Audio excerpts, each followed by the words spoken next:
we said earlier, we're going to change order on some of these things. We're going to discuss licensing and the registration issues, especially with small utility trailers first, and then some of the out-of-state registering of vehicles. So who do we have up to do this? I think we have YDOT, somebody from the county treasurers. Heather, yes. Mr. Chairman, I prepared something for this if the committee wishes to go through it at all. I was just adding me to the list. Regarding permanent, okay. Yeah, it's behind tab, tab 23. Okay. So, committee, when we talked about this during the interim, I think all of us felt we needed to address the issue in some way. So Heather put together this brief white paper for us, and also at my request, put together a chairman's draft on permanent light registration for utility vehicles. We have some stuff here from NCSL. And that's so with that, I'm trying to think what order we want to take this in. Go ahead, Mr. Co-Chairman. Thank you, Mr. Chairman. Just a quick introductory remark with regard to permanent registration for trailers. That was an effort by Senator Cost, who worked pretty diligently. Representative Flitner, I think, helped quite a bit on an issue that came to them in the northern part of the state. And the bill worked its way through the Senate Transportation Committee. And I can't remember, Mr. Chairman, I thought it came through and out onto the, yeah, we got it to the, we did not get it to the floor. It was one of the last bills that didn't get the cutoff. Right. But in talking with our Senate Transportation Committee, we felt like it deserved the consideration here today and on through the interim, because it's a concept that I think has some merit, and look forward to the words from the department. But that gives you a little bit of background as to where this came from. And as we know, up there along that border, we have some issues with respect to the licensing of trailers. And I think that in part is what brought it forward in the north part of the state. So thank you, Mr. Chairman. Okay. So let's see, what do you think? This, wait a minute. This first or hear from YDOT first? I think They're already sitting there. You're running this show. Mr. Rossetti, let's talk about utility trailers. Sure, Mr. Chairman. First, we'll talk about the bigger trailers in a while, but let's stick with utility trailers. Okay, we can do that, sir. Taylor Rossetti, Support Services at YDOT. I won't go into this in great detail. I think you guys summarized it a lot there. I think many of the questions and things that we had during the original discussion, I think still remain. I think the way the draft is, we did continue to use, I believe, the utility trailer definition, which, if you remember, the issue or the concern that we brought up at the time was that that definition is in statute, but it's not directly tied to the way vehicles are registered. So there was some concern there. We have been working with the treasurers.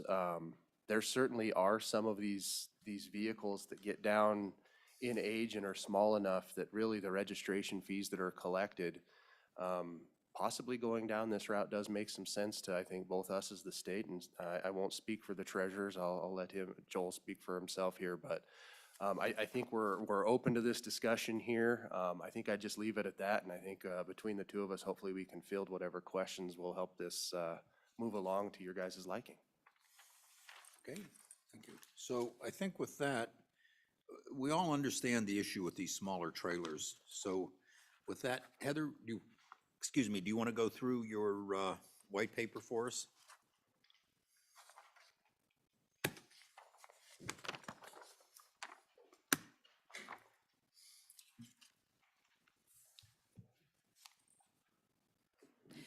Mr. Chairman, this white paper kind of goes through some of the process, basically, of, that we went through in the drafting of the bill last year, and so kind of recount some of the many considerations that were taken into account that this committee will also want to consider should they choose to move forward with the bill. Currently, the bill draft allows for permanent registration of the utility trailers, and it drew much of the criteria from some of the Montana rules. And so, for example, that's where the 11 or more years old. So you can permanently register one that's 11 or more years old. And the fees, the kind of like the structure for how to obtain this permanent registration came from that structure as well, where there's some sort of an administrative or decal fee. And then there's also, you have to have had the trailer, it has to have some licenses, some plates somehow. So, whether you've had it for the past 20 years and been doing it every year, or if you just got it, it needs to get the plates. So that's the initial registration and licensing fees. And then you pay an additional amount equal to 5 times of the applicable registration fees. And then it's permanently registered until transferred to some other owner. So that is what the bill does.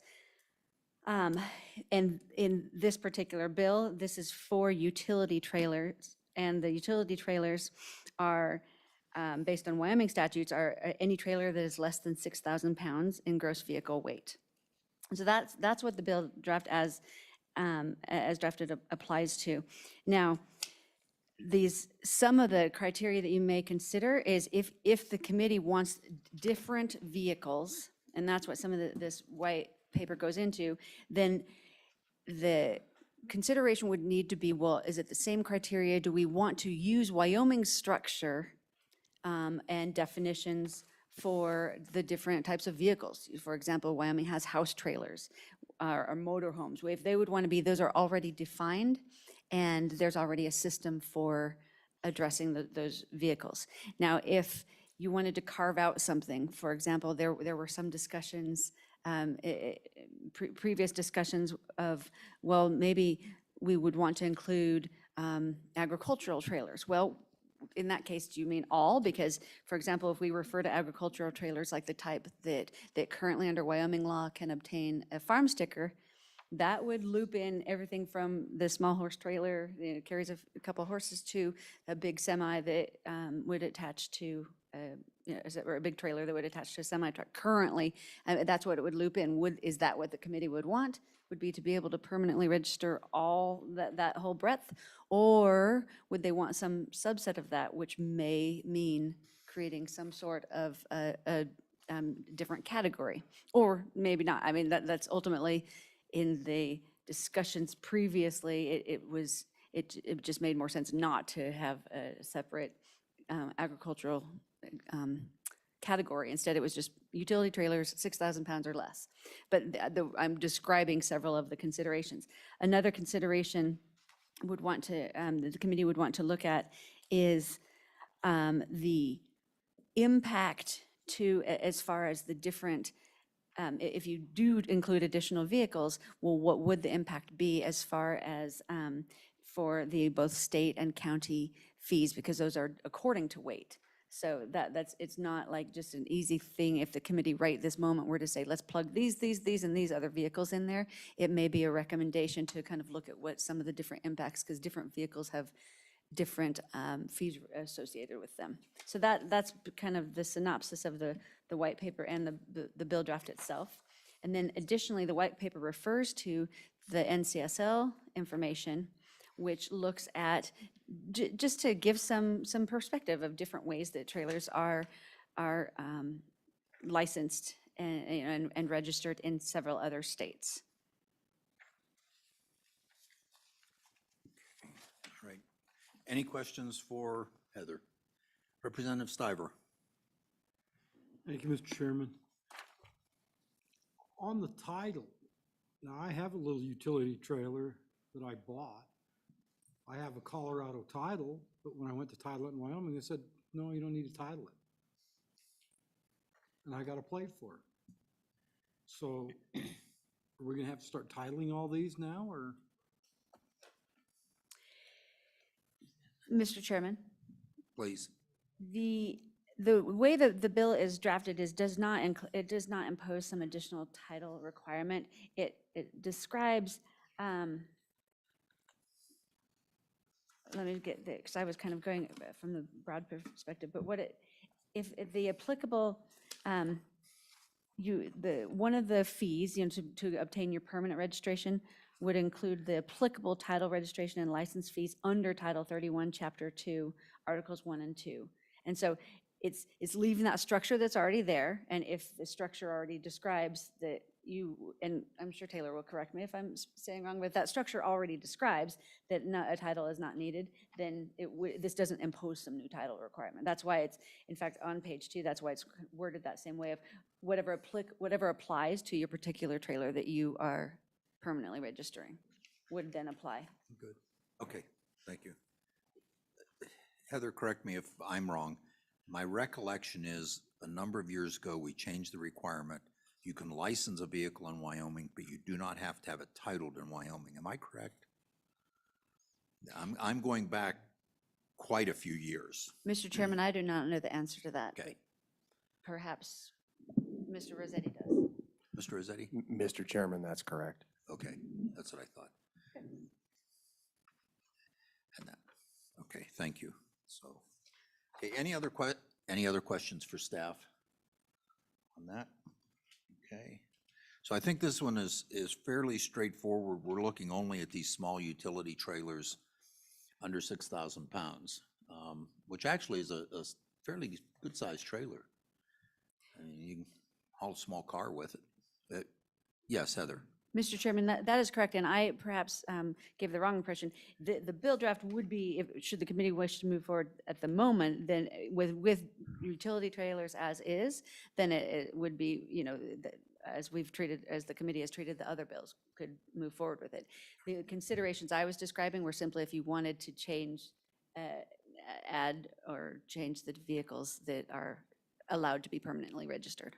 Okay, so okay, Representative Henderson. Thank you, Mr. Chairman. I agree, this is pretty straightforward.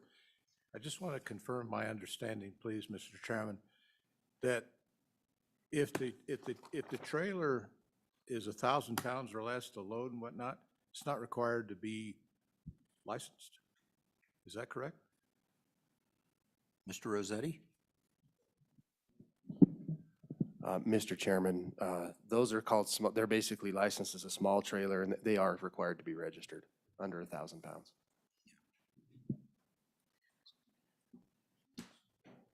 So, okay, I think Representative McGuire, you had a question.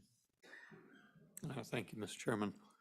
And I am in favor of this because I think that we're losing out to Idaho that's the state where I see all the trailer tags, and was wondering if Mr. Rossetti was aware. So I just was visiting with a client who's got a 53-foot semi-van, full-length trailer, and he's got an Idaho plate on it. It's a lifetime plate, and he went on and on about what a great deal it was. So I was totally surprised.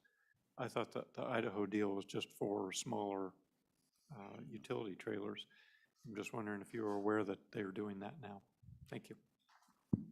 Mr. Rossetti? Mr. Chairman and Representative McGuire, we have heard of that. I think we can certainly start getting into this conversation now, or we can hold that off for the commercial registration later. Mr. Rossetti and Representative McGuire, let's hold that up. That's the next discussion on those things, because I have a potential fix for that, which nobody will like, which means it's a good one. So,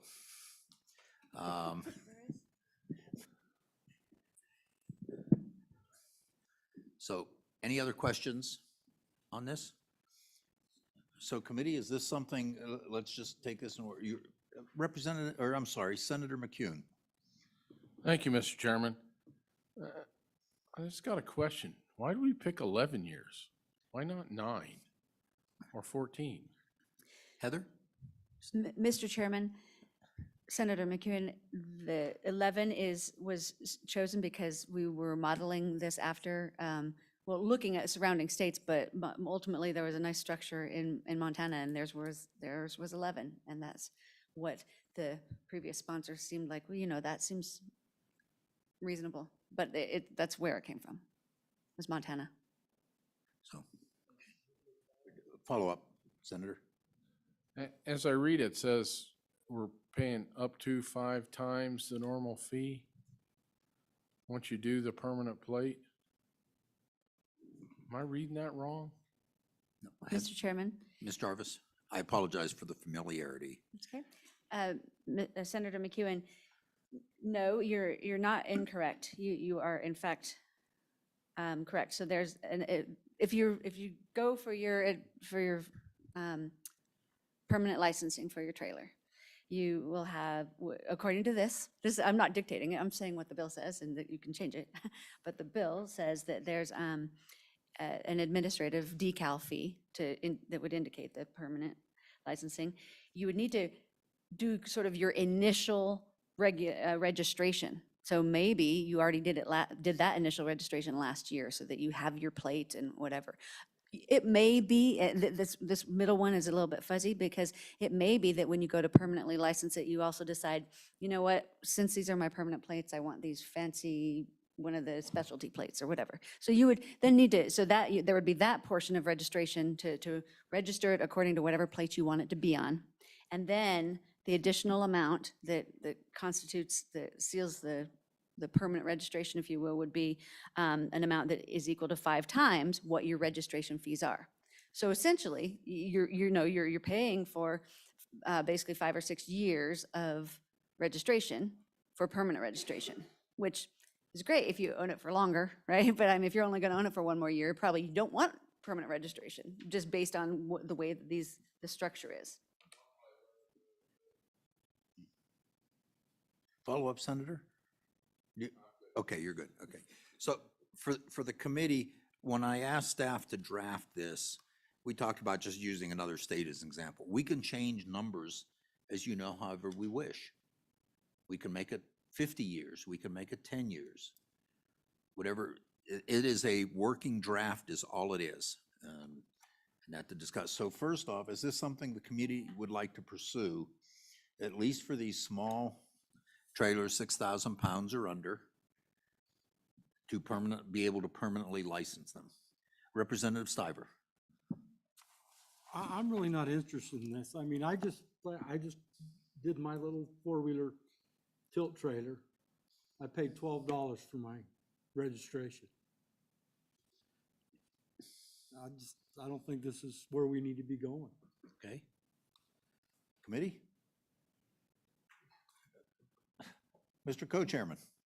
So, Mr. Chairman, I'm actually interested in it because I've got a little trailer like the one just described. And interestingly, I license it out of County 10.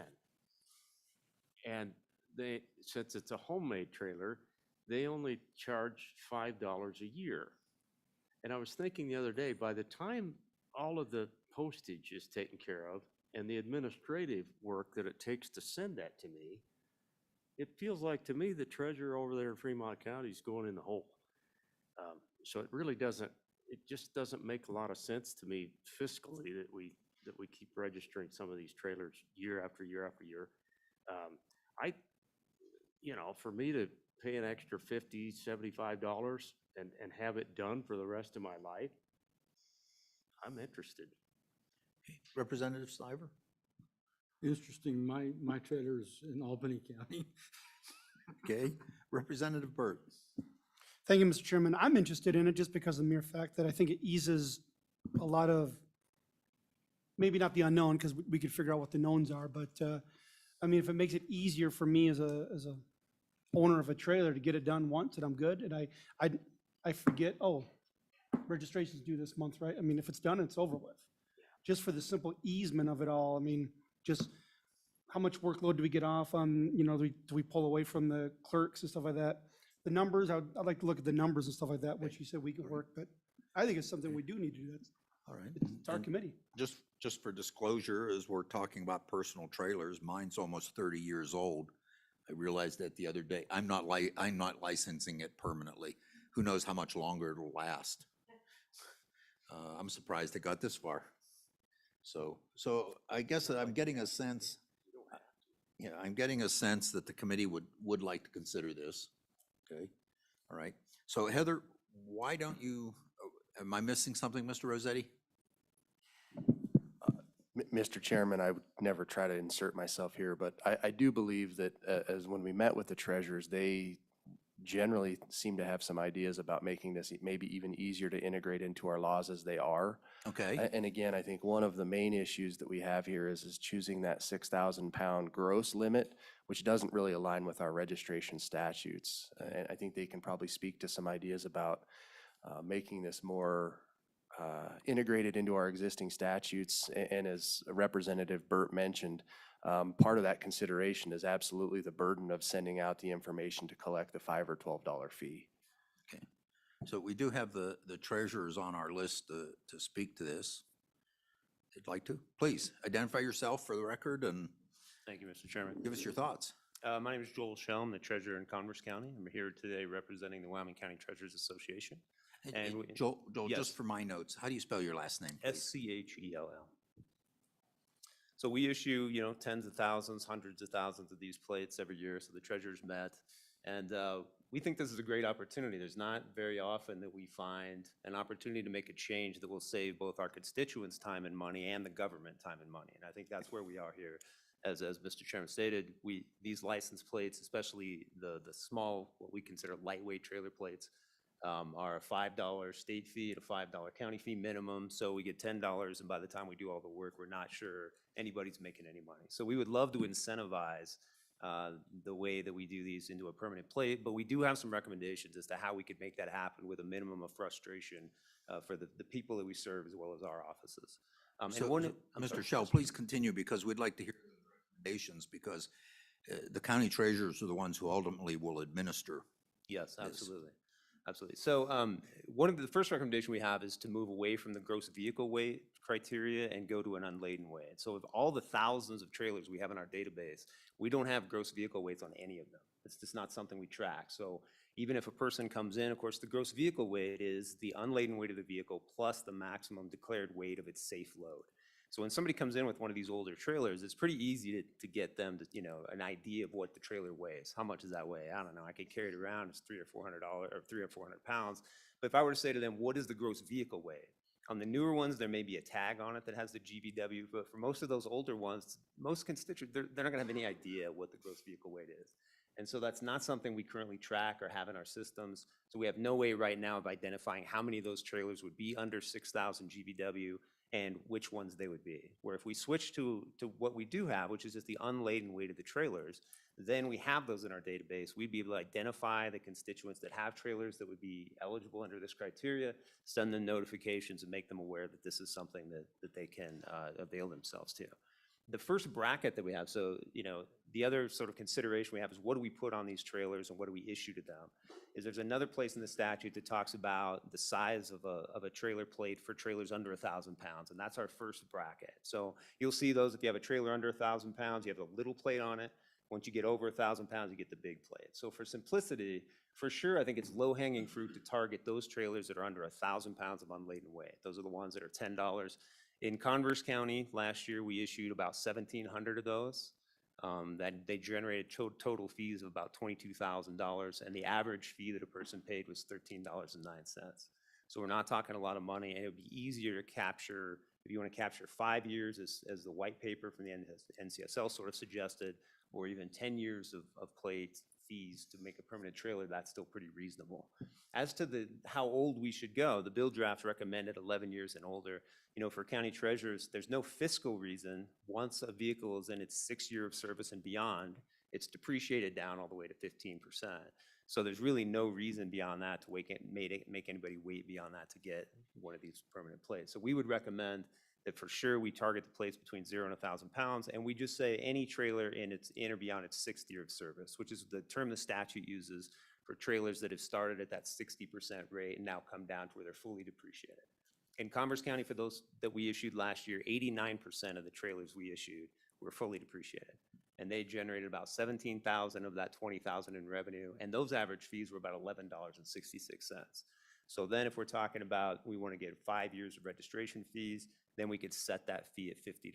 And that would also be a recommendation of ours, is that the fee structure, we just simplify it. We would prefer the legislature just set a fee for the permanent plate based on the weight of the trailer, right? So you could say, look, trailer's under 1,000 pounds, you can get a permanent plate, be a $50 plate. Right now, those fees are split between YDOT and the counties, and you could keep that structure by just saying $25 goes to the county, $25 goes to the state. Mr. Chairman, if you want to move up into more trailers and capture additional trailers, the next weight bracket up that you're looking at would be between 1,000 and 3,500 pounds. So those are now some of the larger trailers we're talking about, big, bigger ones. The fees are just different there, right? So they have a minimum $30 state fee, still a minimum of a $5 county fee. So the least amount of money you can pay on one of those trailers between 1,000 and 3,500 pounds is $35. In Commerce County last year, we registered about 1,600 of those for about 1,000 less of the lightweight trailers, but they generated about $87,000 in fees. So now you're talking about a bigger hit on the fee structure. The average fee for those was about $55.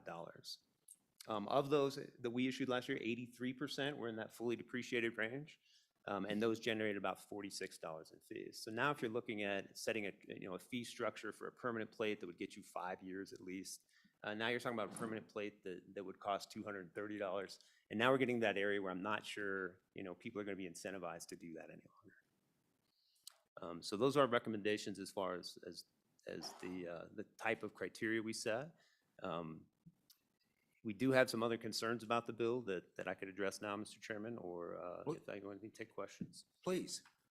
And that, well, I appreciate the work you've obviously done on the bill, on this draft. And again, it's really a working draft, not even quite a formal draft. So Absolutely. all the advice, because again, it falls to the county treasurers, and anything you want to tell us, we're glad to hear. Just keep it to the small, we'll call them utility trailers, because we'll ask you to sit here probably on discussion on the larger ones. Right. Thank you, Mr. Chairman. The other recommendation we have is the bill talks about a decal and says that you can keep your existing plate and just get a decal for it. We would recommend that we move to an actual plate that's a permanent plate. There's the decals we issue right now, there's nothing permanent about them. If you put them on your plate and they last a year through the car wash, then that's great.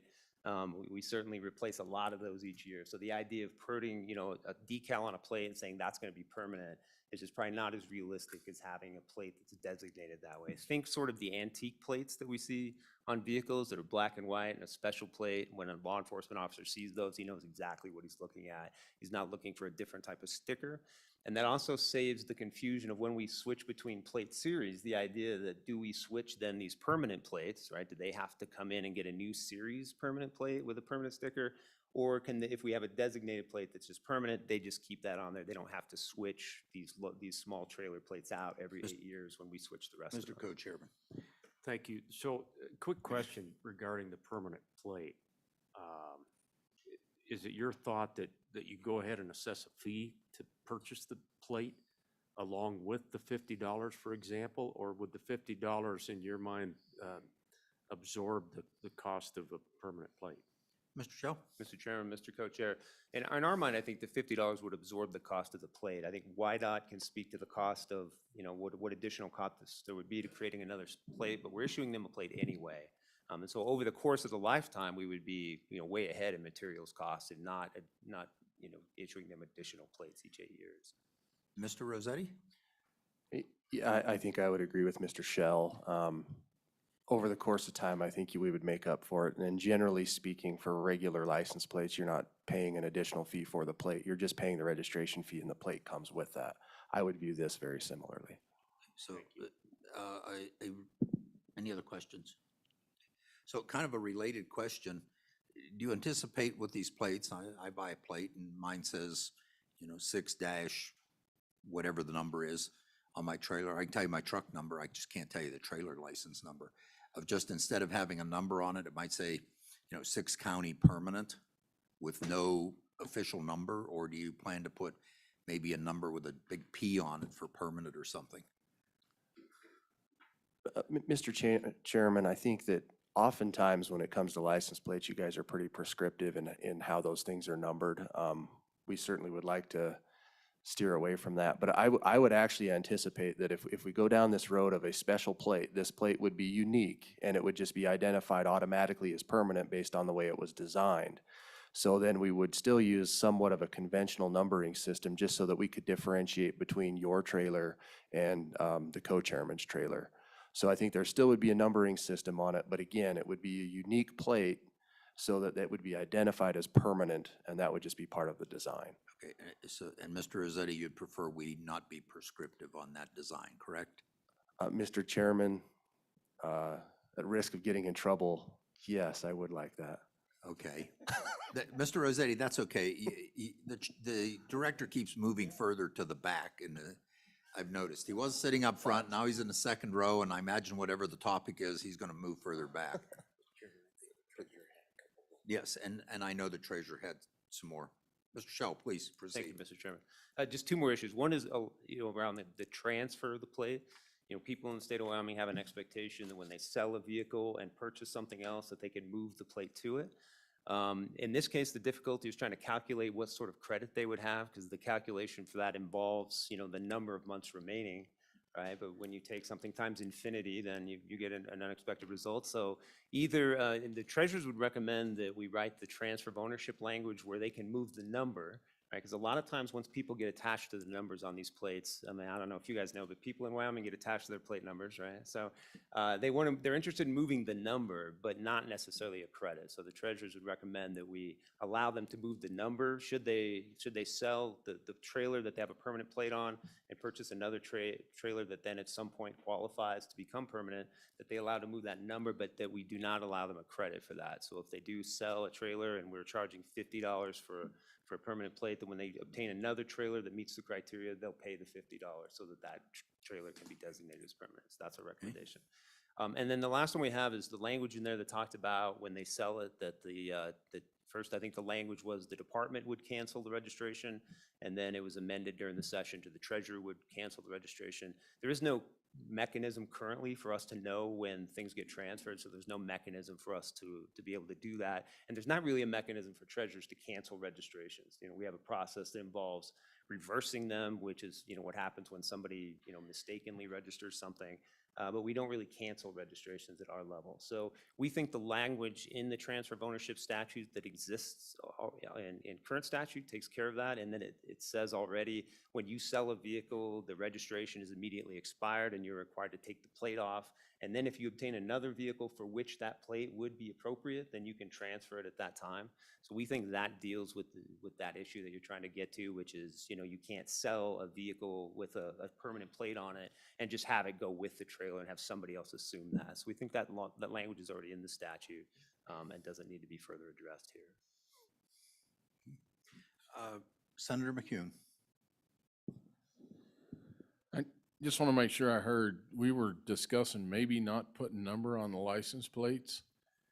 I think if we do that and somebody steals my trailer and the only thing on it is permanent, would you agree I don't have a lot of recourse, or is it going to be harder to find my stolen trailer?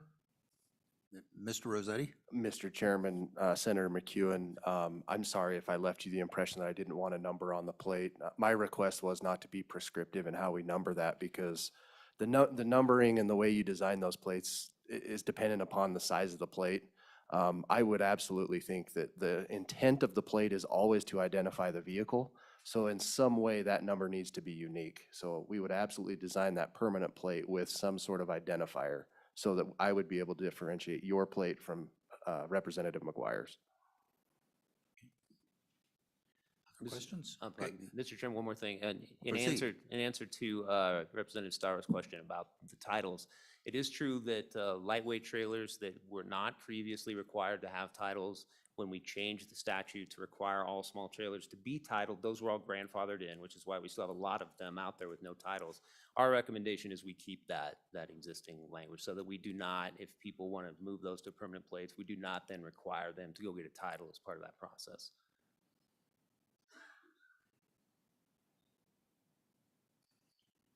Okay.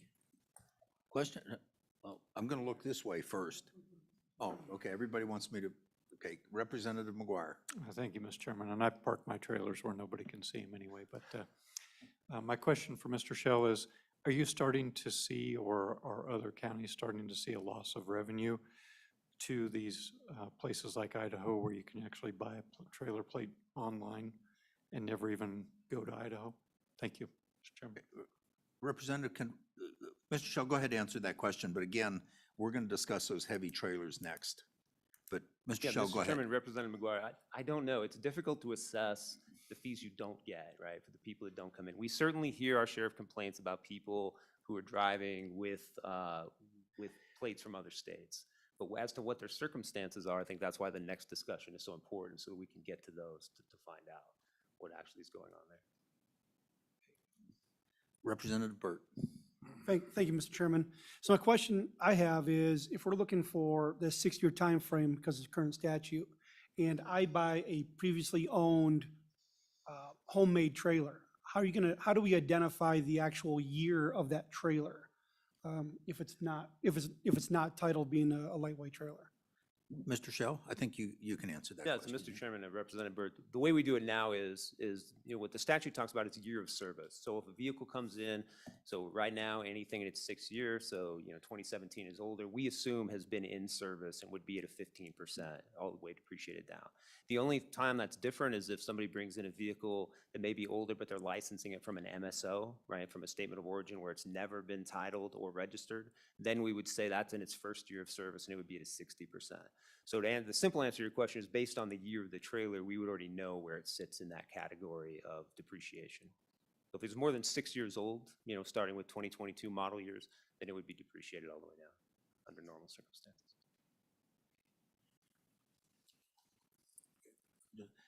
Senator Anderson. Mr. Chairman, is there still an option to just pay your $5 or $12 and license this, or is this going to be mandatory? Depends on, Senator, I think I can answer that. It depends on whatever we put in the bill, but I think it's up to me. Mr. Chairman, yes, currently, the way it is drafted is, this is just an option, that you can pursue your registration, whatever, the way you've always been doing it if you wish. Senator, my trailer that's 30-plus years old, I'm not sure that the value of the trailer is even equivalent to the cost of the license plate. So, Representative Henderson. Thank you, Mr. Chairman. I just want to build on that a little bit. Sounds like you might have a collector item there.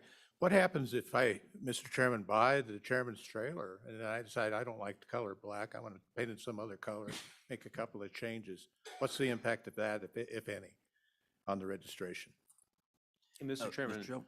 Representative Henderson, we would expect you to do the same as you would now if you had something registered, and that's, you would let us know.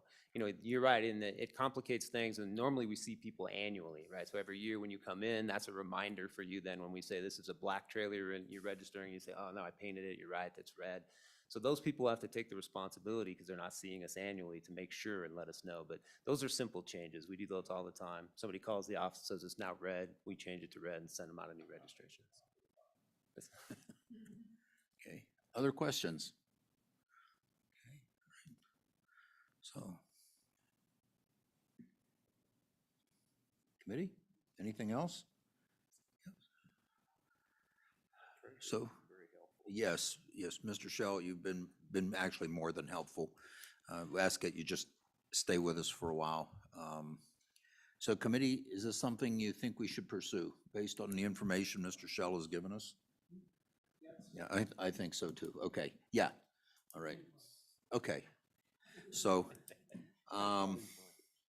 yeah, with that, I think public comment right now? Yeah, I think we So- can certainly do that. Let's get public comment before we work a draft.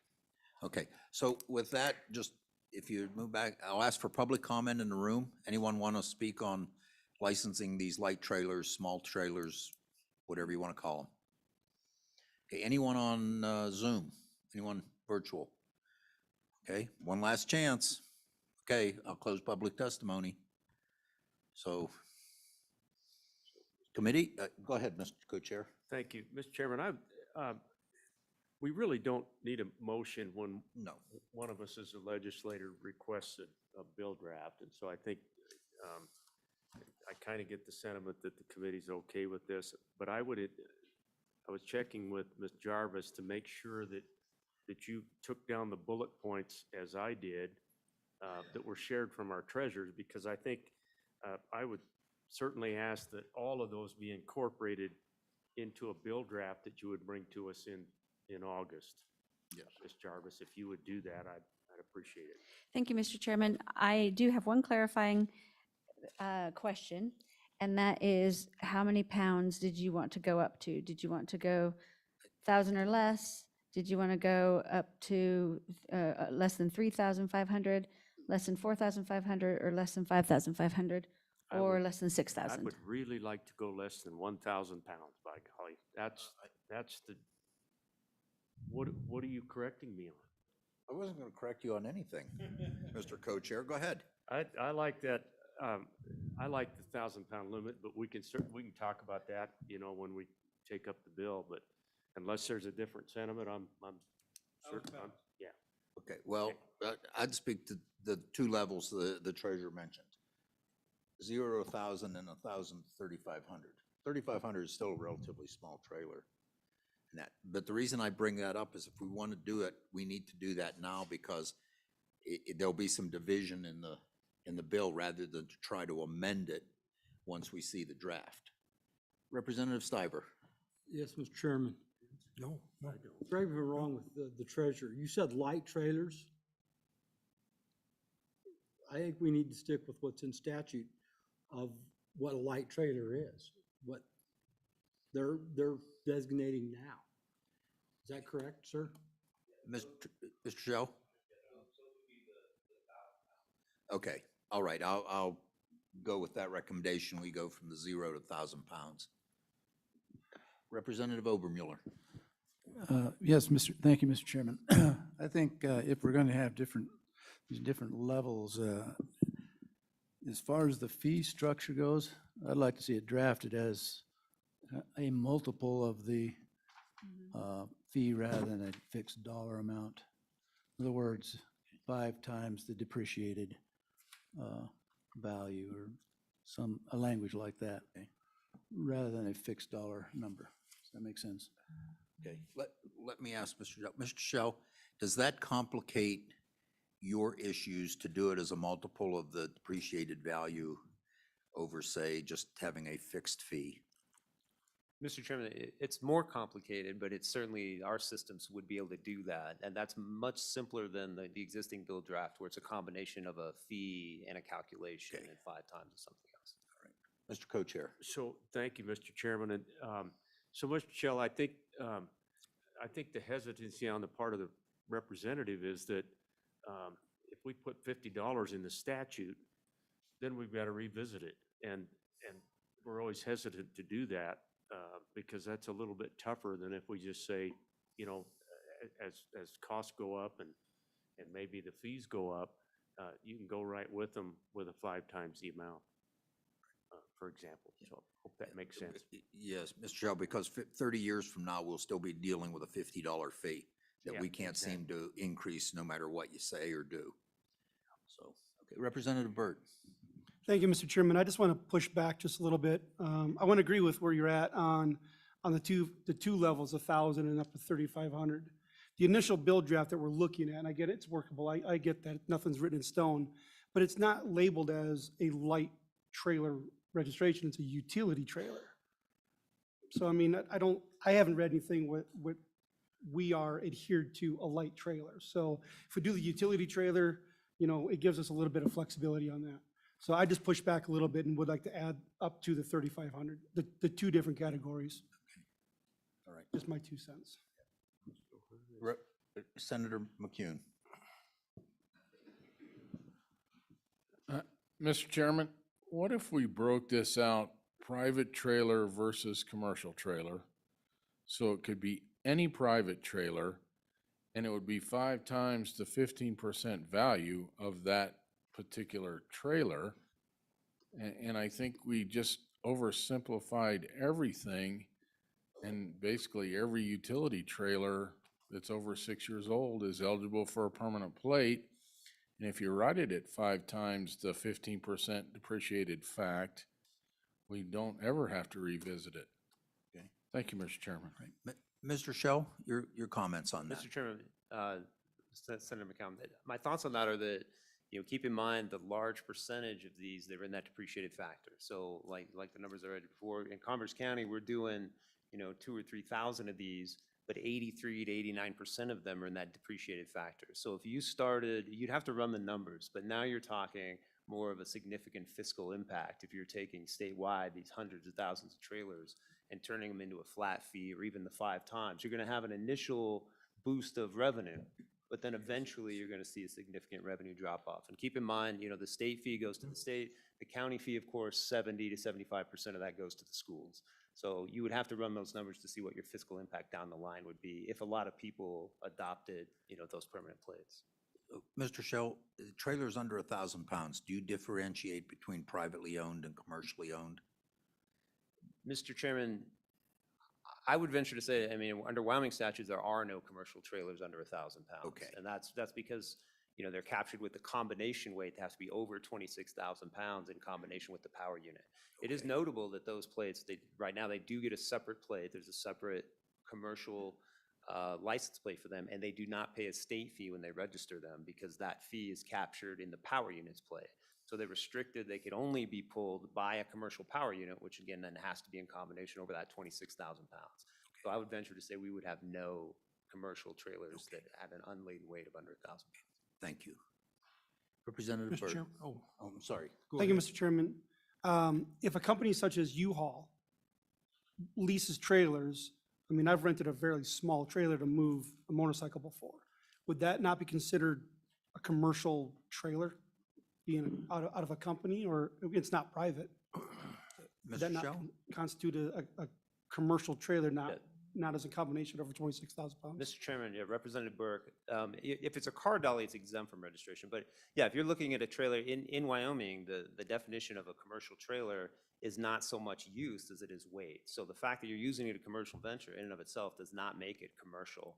We would not license those as a commercial plate. We would put a regular trailer plate on those. Senator Anderson. Mr. Chairman, I want to push back on that 3,500 weight. I like the less than 1,000. 3,500-pound trailer is pretty hefty trailer.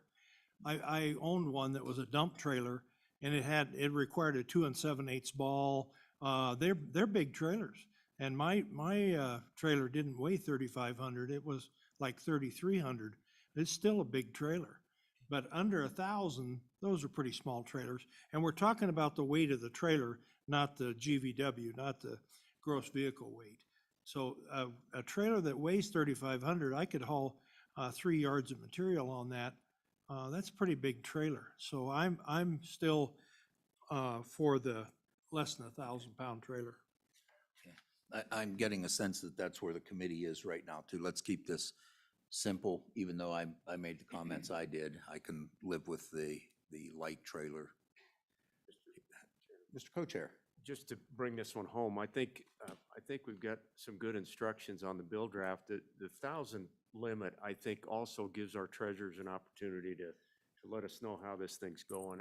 We walk a little bit before we start running, and if it works swimmingly, we can always revisit and consider that next weight class. But I think this would be a good start.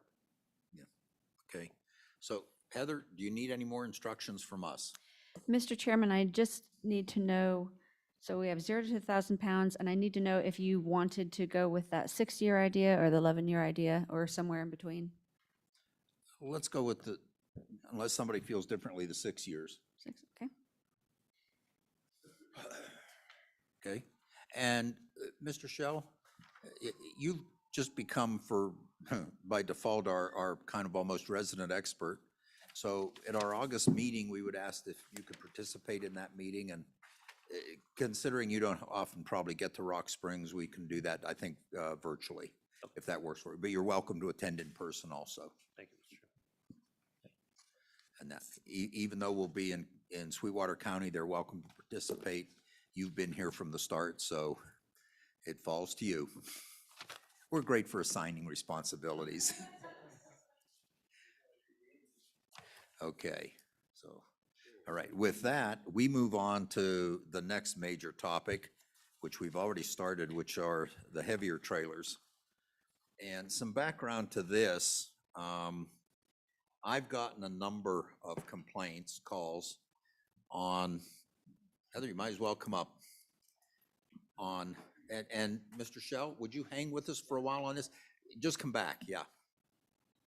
So I've gotten a number of calls of people complaining that we have trucking companies who are supposedly residential companies in Wyoming who are licensing their trailers in Idaho and some in Montana because they can buy a lifetime license. I know of some companies that their trailers literally never leave Wyoming and are licensed in Idaho. And I'll just jump to my fix for it, which is if you don't want to be a resident and have resident trailers, maybe you don't get a resident hunting license.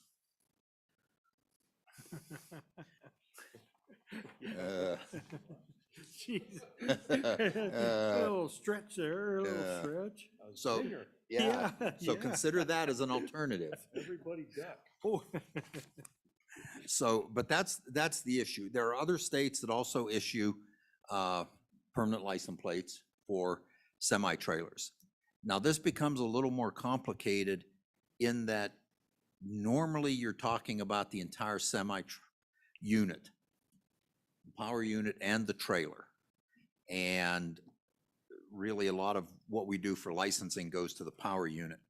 And in looking at the information we've given, you have to notice that Idaho licensed their power units at a much higher rate than Wyoming does, and then gives a lifetime license for the trailer. So something to consider if we do this, do we need to increase the licensing charge for the power unit? Just a thought. And I think this is going to take some discussion, and I'm not sure where we go from here. So Heather, why don't you walk us through this? And we'll probably have lots of questions, but that's the idea in a nutshell. I've gotten complaints mostly from the Kemmer area and frankly, the Bags area. Mr. Chairman, I was prepared for a slightly different discussion, Oh, so okay, I don't know how you would like to proceed. The discussion that I was thinking that you're going to have at this point was not permanent licensing of semi-trailers, but was to see how the bill that was supposed to address this a few years ago is being implemented and whether it's working. well, I think that's still a good discussion to Okay. have. And let me remind the committee that a few years back, we had an issue with people licensing camper trailers, motor homes, those sorts of things in Montana. They go up to Montana, and I'll tell you one way they do it. They get an attorney to set up an LLC that owns the trailer. The LLC, which they are the officers of the LLC, then the LLC leases it back to them. So it's licensed in Montana and their domicile in Wyoming. There are some attorneys making a pretty good living doing that. And when you consider the cost of a $500,000 motorhome, it's pretty attractive to go license it a lot cheaper somewhere else. So the legislation was passed that has a rebuttable presumption on that licensing. In effect, you have to prove that it isn't a Wyoming vehicle. So that's what Heather prepared and the information, but I think it has a nexus to what we're talking about with the semi-trailers also. So Heather, why don't you talk about that, and then we can proceed to the heavy trailers. Okay.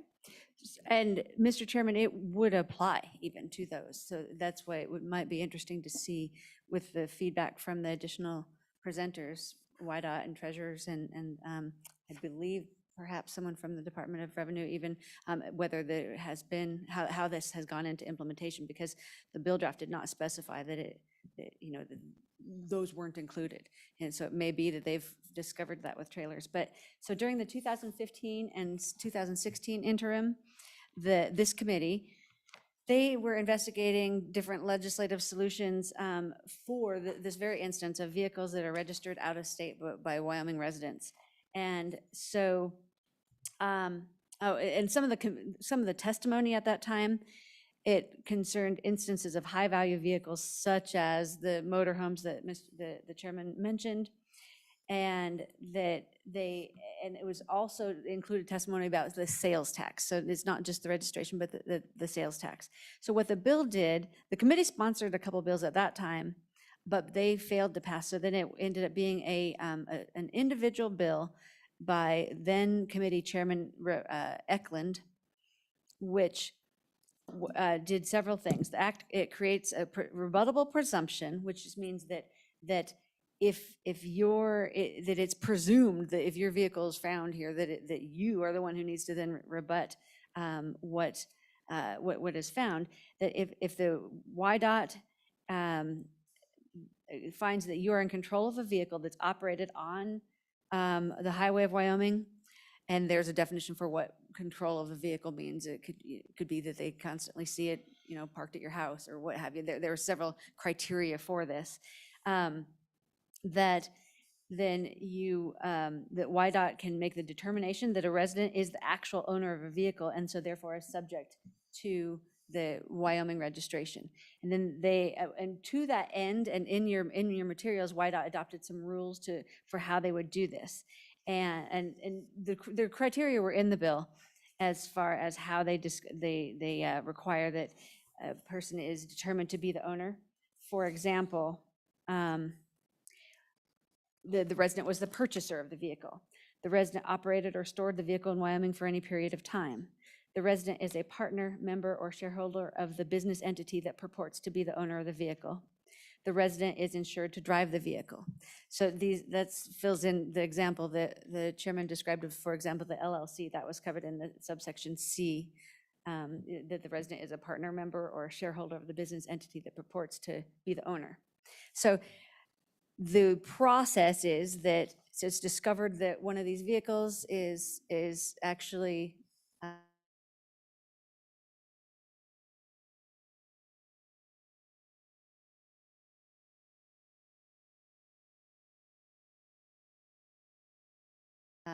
subject to Wyoming registration since passed. It gave us a certain period of time for people who had been doing this to go register their vehicle accordingly.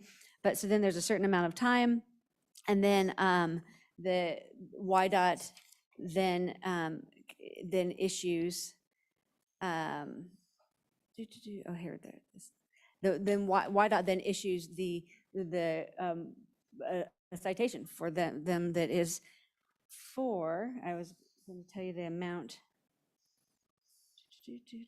75% of the unpaid registration fees, in addition to what it is that they need to go pay. So it's a progression. It gives a person the opportunity, the notice that they need to be registering their vehicle because they are a resident, and so they're subject to the registration rules and law and rules. And so then they need to go ameliorate that, and if they don't, then there's a citation. So at the time of this bill, YDOT was going to be undertaking an information campaign to inform residents about that. So I think that's one thing to learn about the feedback of how that went, because this committee hasn't had information about how the information campaign went. And then also they did promulgate the rules. And so then the question would be from others who came after, as far as how it has been implemented, if it has solved the issue. And since people are still reporting that they're seeing other trailers and things from other states, maybe it is a question of more legislation, or maybe it's a question of needing to implement this bill because it's just still so new. And so one of the things that I was going to point out is that in Appendix B, you do have the Transportation Committee rules, and the question that it does seem from the bill that there could be some additional, YDOT is given quite great leeway in their rules, so it could be that may be the fix as well. So that's the question at this point, is how it's been implemented and what is the next step, and whether it really is truly a legislative step, or if it's some sort of additional implementation change that they might need to make on the rule side, or perhaps the treasurers have seen, because it was a combination, and the bill made it be a combination of YDOT, the treasurer's Department of Revenue and, and the Highway Patrol to be able to implement this. And that's the open question, is how it's worked. Questions for Ms. Jarvis? Questions? Ms. Jarvis, I have one. Looking at this, and while this was originally enacted for, the high-value RVs and that sort of thing, it doesn't say that in here. It says vehicle. Would that include heavy trailers? Mr. Chairman, that's what I was describing at the very beginning. Yes, this is not limited to, Okay. at the time, the committee had testimony about some of the situations that you were describing with people being concerned about motorhomes, big ticket motorhomes. But the bill is talking about a resident found to be in control of a vehicle operated or driven on a highway for which Wyoming registration is required. And it did not limit that to small or large, commercial or non-commercial. So I guess what I'm getting at, Ms. Jarvis, is, in other words, we already have a fix for the problem.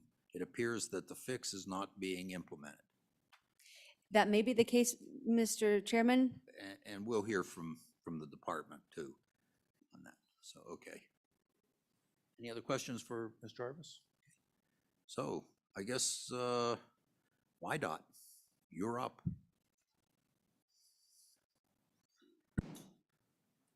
Oh, I can't tell. Yes, the Lieutenant Colonel is still with us. He may want to join you. Come on down. Mr. Chairman, if you'll allow too, if I could bring Lacey Bruckner and Bob Stoffacker up too. They actually work this program on the investigation side out of my compliance unit, and they can probably get into some of the weeds that I anticipate this discussion may get us into. Okay, please.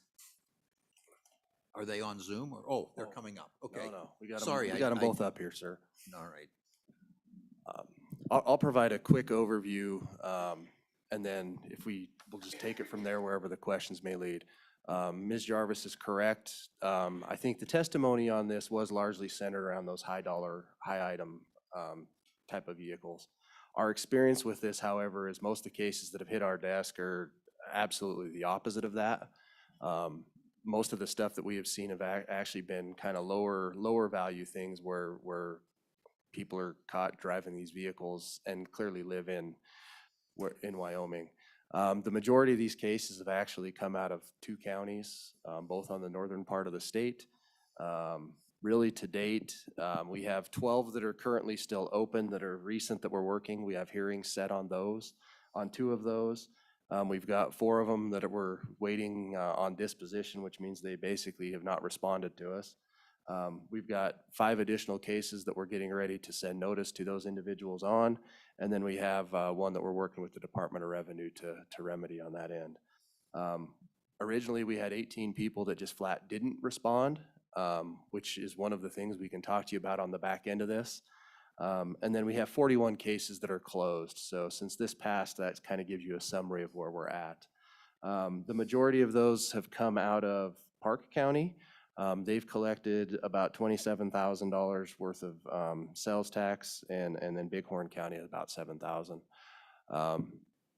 That is just what has been done through these actual cases that have been referred, investigated, and referred. I believe that Mr. Shell said earlier, one of the difficult things to say is that it's pretty hard to quantify those things you don't collect. This is almost that same thing. There were certainly people that have moved in, found out a neighbor got caught doing this, that have then gone into the counties and remedied this situation without having to go down this road. So I do believe that some of the informational stuff and the counties where this is aggressively looked at, there has been some success that's outside of this law, but I wouldn't be able to provide you any data as far as those numbers are concerned. With that, I'd certainly turn it over to any questions you may have. And again, I may lean pretty heavily on these guys. Okay. Go ahead, Mr. Co-Chair. So I'm just curious how you find out about these cases. Is it usually an angry neighbor? Mr. Chairman, Please. Lacey Bruckner, Wyoming Department of Transportation, Compliance and Investigation. To this point, since this law went into effect, most of the cases that we have been referred have came from law enforcement in the area or from the Department of Revenue, excuse me, or on occasion from a county treasurer, where they obtain the information to refer them to our office. I'm not 100% sure. Most of the time, the ones that we receive from law enforcement are mostly observation or possibly a prior stop where the officer discovered that the person had one of these vehicles that qualify for this type of case. Okay, thank you. Questions? Any more questions? Okay. So, interesting. So I think we have, I think we have somewhat of an answer to this licensing trailers out of state. We already have a law in the books. I really wouldn't want to write another one. Mr. Co-Chair? So I appreciate our investigators being here with us, and I guess I'll go ahead and ask a question then, just so we can have a little more conversation here. We continue to have some issues out there that we hear about as legislators. I'm not sure how prevalent it is. I'm hearing that it's a lot more prevalent up north, but is there something that we haven't done with the Enrolled Act of 2017 that you all would recommend? Do you have the tools you need to go out there and have people pay the sales tax that they owe? Either one of you. Yeah.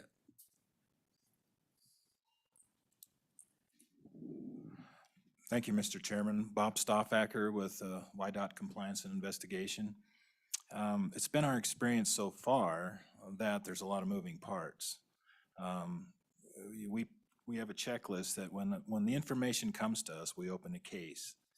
And then there are certain people who we vet it in our office, and Ms. Bruckner does all of that.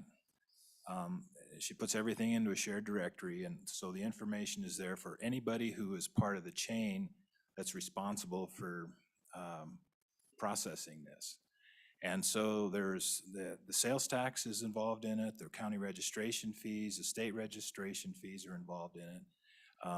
It's my understanding that some of the sales tax that's collected, the remittal process is hard for the revenue department to remit back to the clerks. There's certain fees or penalties that only certain people can do. And so in all that process, there's the administrative process where they have 30 days to respond or rebut the presumption that they are a resident of Wyoming, and then they have plates from another state. And then if they rebut that, we vet that during that 30-day period. And if they don't have sufficient evidence to support that they're actually not a resident of the state, then they have 30 days to request a hearing. And so there are people involved in writing the letters, people involved in collecting taxes, and that sort of thing. So there's a lot of moving parts, and it takes a little bit of time to do this. So actually we've got some cases that are in the pipeline to actually go to a hearing, but we really haven't had one go to a hearing yet. And Ms. Bruckner, she has the more statistical aspects of things as far as how many there are and how many we have ready to go and that sort of thing. But Mr. Rossetti and Ms. Bruckner and myself have talked about some ways that perhaps we could maybe enhance this and make it more easy to work. I think it's been my observation that the folks who started this in 2016, 2017, some of the people involved in that initial legislation as far as from the state agencies have moved on, and there have been other people who have come on board. And to get back up to speed, or to get up to speed, they have to kind of put things aside so that they can learn what is rebuttable presumption. And so some of that gets diluted to the point where, well, I'm not really interested in that, or that seems like it'd be too much work. And I'm not saying, trying to throw anybody under the bus. It's just that that's a fact, because we all are busy and we all have less people and more responsibilities. So it's more difficult to process this in a smooth manner, I guess. Thanks for Mr. that. Co-Chair? So, thank you, Mr. Chairman. Thank you for all of that. My eyes glazed over a little bit there for a moment. That is complicated. That's really complicated, and I can fully understand. You're exactly right. In our state agencies now, we have one person doing the job of two or three, so. Correct. This is gonna be a tough one for us to get our arms around as a committee, really, it sounds to me like. But obviously, we're interested in what we can do to help you too. I'd be interested in anything you'd like to add to that. Ms. Bruckner? Thank you, Mr. Chairman. The cases, when they are received in our office, they take a little bit of time to vet to make sure that the vehicle in question and the owner of the vehicle fall within the guidelines of this statute. I can tell you that we've had a total of 72 referrals to our office, and of those, there have been 9, which we kicked back to the referring agency because they just didn't quite fit into the guidelines of this particular rebuttable presumption law.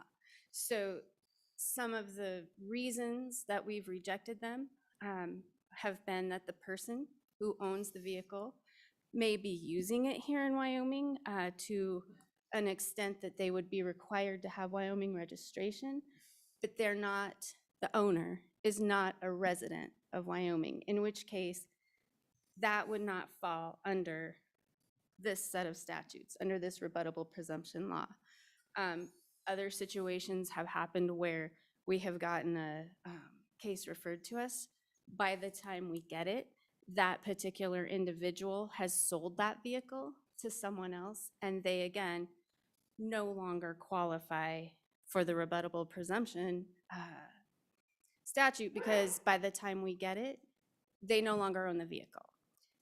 When we get those cases where they no longer own the vehicle, we refer those to the Department of Revenue with all of the information that the officer or the referring agency has given us so that the Department of Revenue has an opportunity, if they can, to go assess that owner for the taxes that may be due. But they don't necessarily fit under these statutes for this particular law.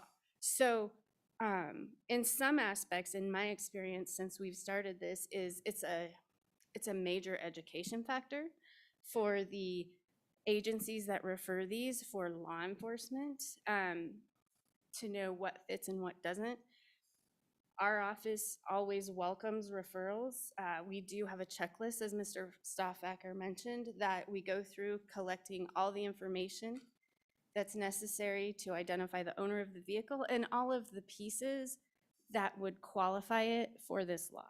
So when we can, we often work with any agency that can refer one of these to us to make sure that they know what information is required or what pieces are required, I guess, for a person to fall within these statutes. And if not, what other options there are within our Wyoming statutes to maybe collect the tax or require Wyoming registration in another manner. So I guess that's all I would really have to add, Mr. Chairman, to that.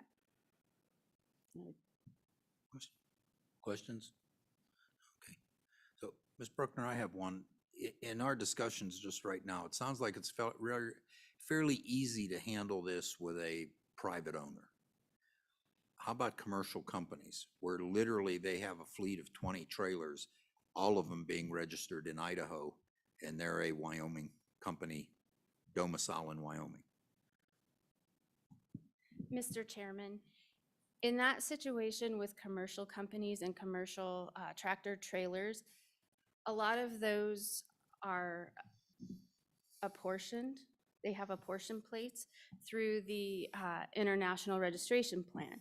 So if a company in Wyoming qualifies and chooses to base their trucking company here in Wyoming, and there are people in the audience or here that may be more familiar with how the commercial registration works than I am, but from my basic knowledge of how this works, when you have an apportioned plate or you have apportioned plates, the actual trailer plate under apportioned plates in Wyoming is kind of a courtesy plate, really, because the registration fees are calculated on the tractor, the GVW for the tractor.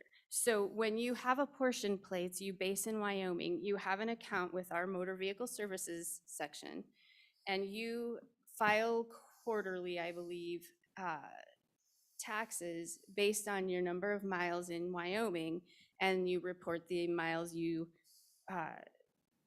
travel on in other states, and the fees are distributed accordingly to those states. So your registration fees on apportion plates through this international registration plan are based on the tractor, the GVW of the tractor. So the trailer plate itself is a courtesy plate. On the county commercial plates, I think those work the same way, but I would defer to the treasurer's office to make sure that I'm not wrong on that. Mr. Rossetti? Just a moment. Go Mr. ahead. Chairman, and then I think we can probably pull Mr. Shell up here. This is an area of confusion, and in some respects, I'm thinking that industry is not intentionally trying to do anything nefarious here. Underneath the international registration plan, obviously, if you're domiciled in Wyoming, right, you're an IRP carrier out of Wyoming. As Ms. Jarvis mentioned, the way rebuttable presumption is constructed, those commercial trailers would still likely fall underneath that thing. So I think logic at least would go down the road that you're trying to go here, Chairman, that if you happen to be that company that also owns that fleet of trailers, it would be logical that those trailers ought to be registered here in Wyoming. And when those plates, or when those vehicles are registered, even underneath the plan, the county fee is collected, as Mr. Shell mentioned earlier. So those commercial trailers, there's still a county portion of that fee collected. There's just not a state fee collected. So in those instances, I'm not an attorney, but I would say the way this is constructed, and I think the way you'd have to apply the logic to this, I think the county fees would still be due on those vehicles if you're a Wyoming owner of those trailers. That's, I think, how I would look at that. Mr. Shell, could you come up for just a minute? Can you answer that question? I was curious to see who left the table first, by the way, to give you a seat. Joel Shell, the Converse County Treasurer. Yeah, we don't consider them really courtesy plates because, you know, sometimes they would be pulling them with a power unit that may have an IRP or an apportion plate, but they may have other trailers that are not involved in interstate commerce that they pull with a regular commercial power unit. So we would consider them, yes, I mean, we would collect the county fee that would still be due at the time of registration. So we would definitely still want to put commercial trailer plates on those trailers. Okay, so, Mr. Shell, these people that are licensing trailers in Idaho, and that's the state I hear about, in effect, you're losing the county share for each one of those trailers, correct? Mr. Chairman, that's correct. Okay. All right, thank you. Other questions?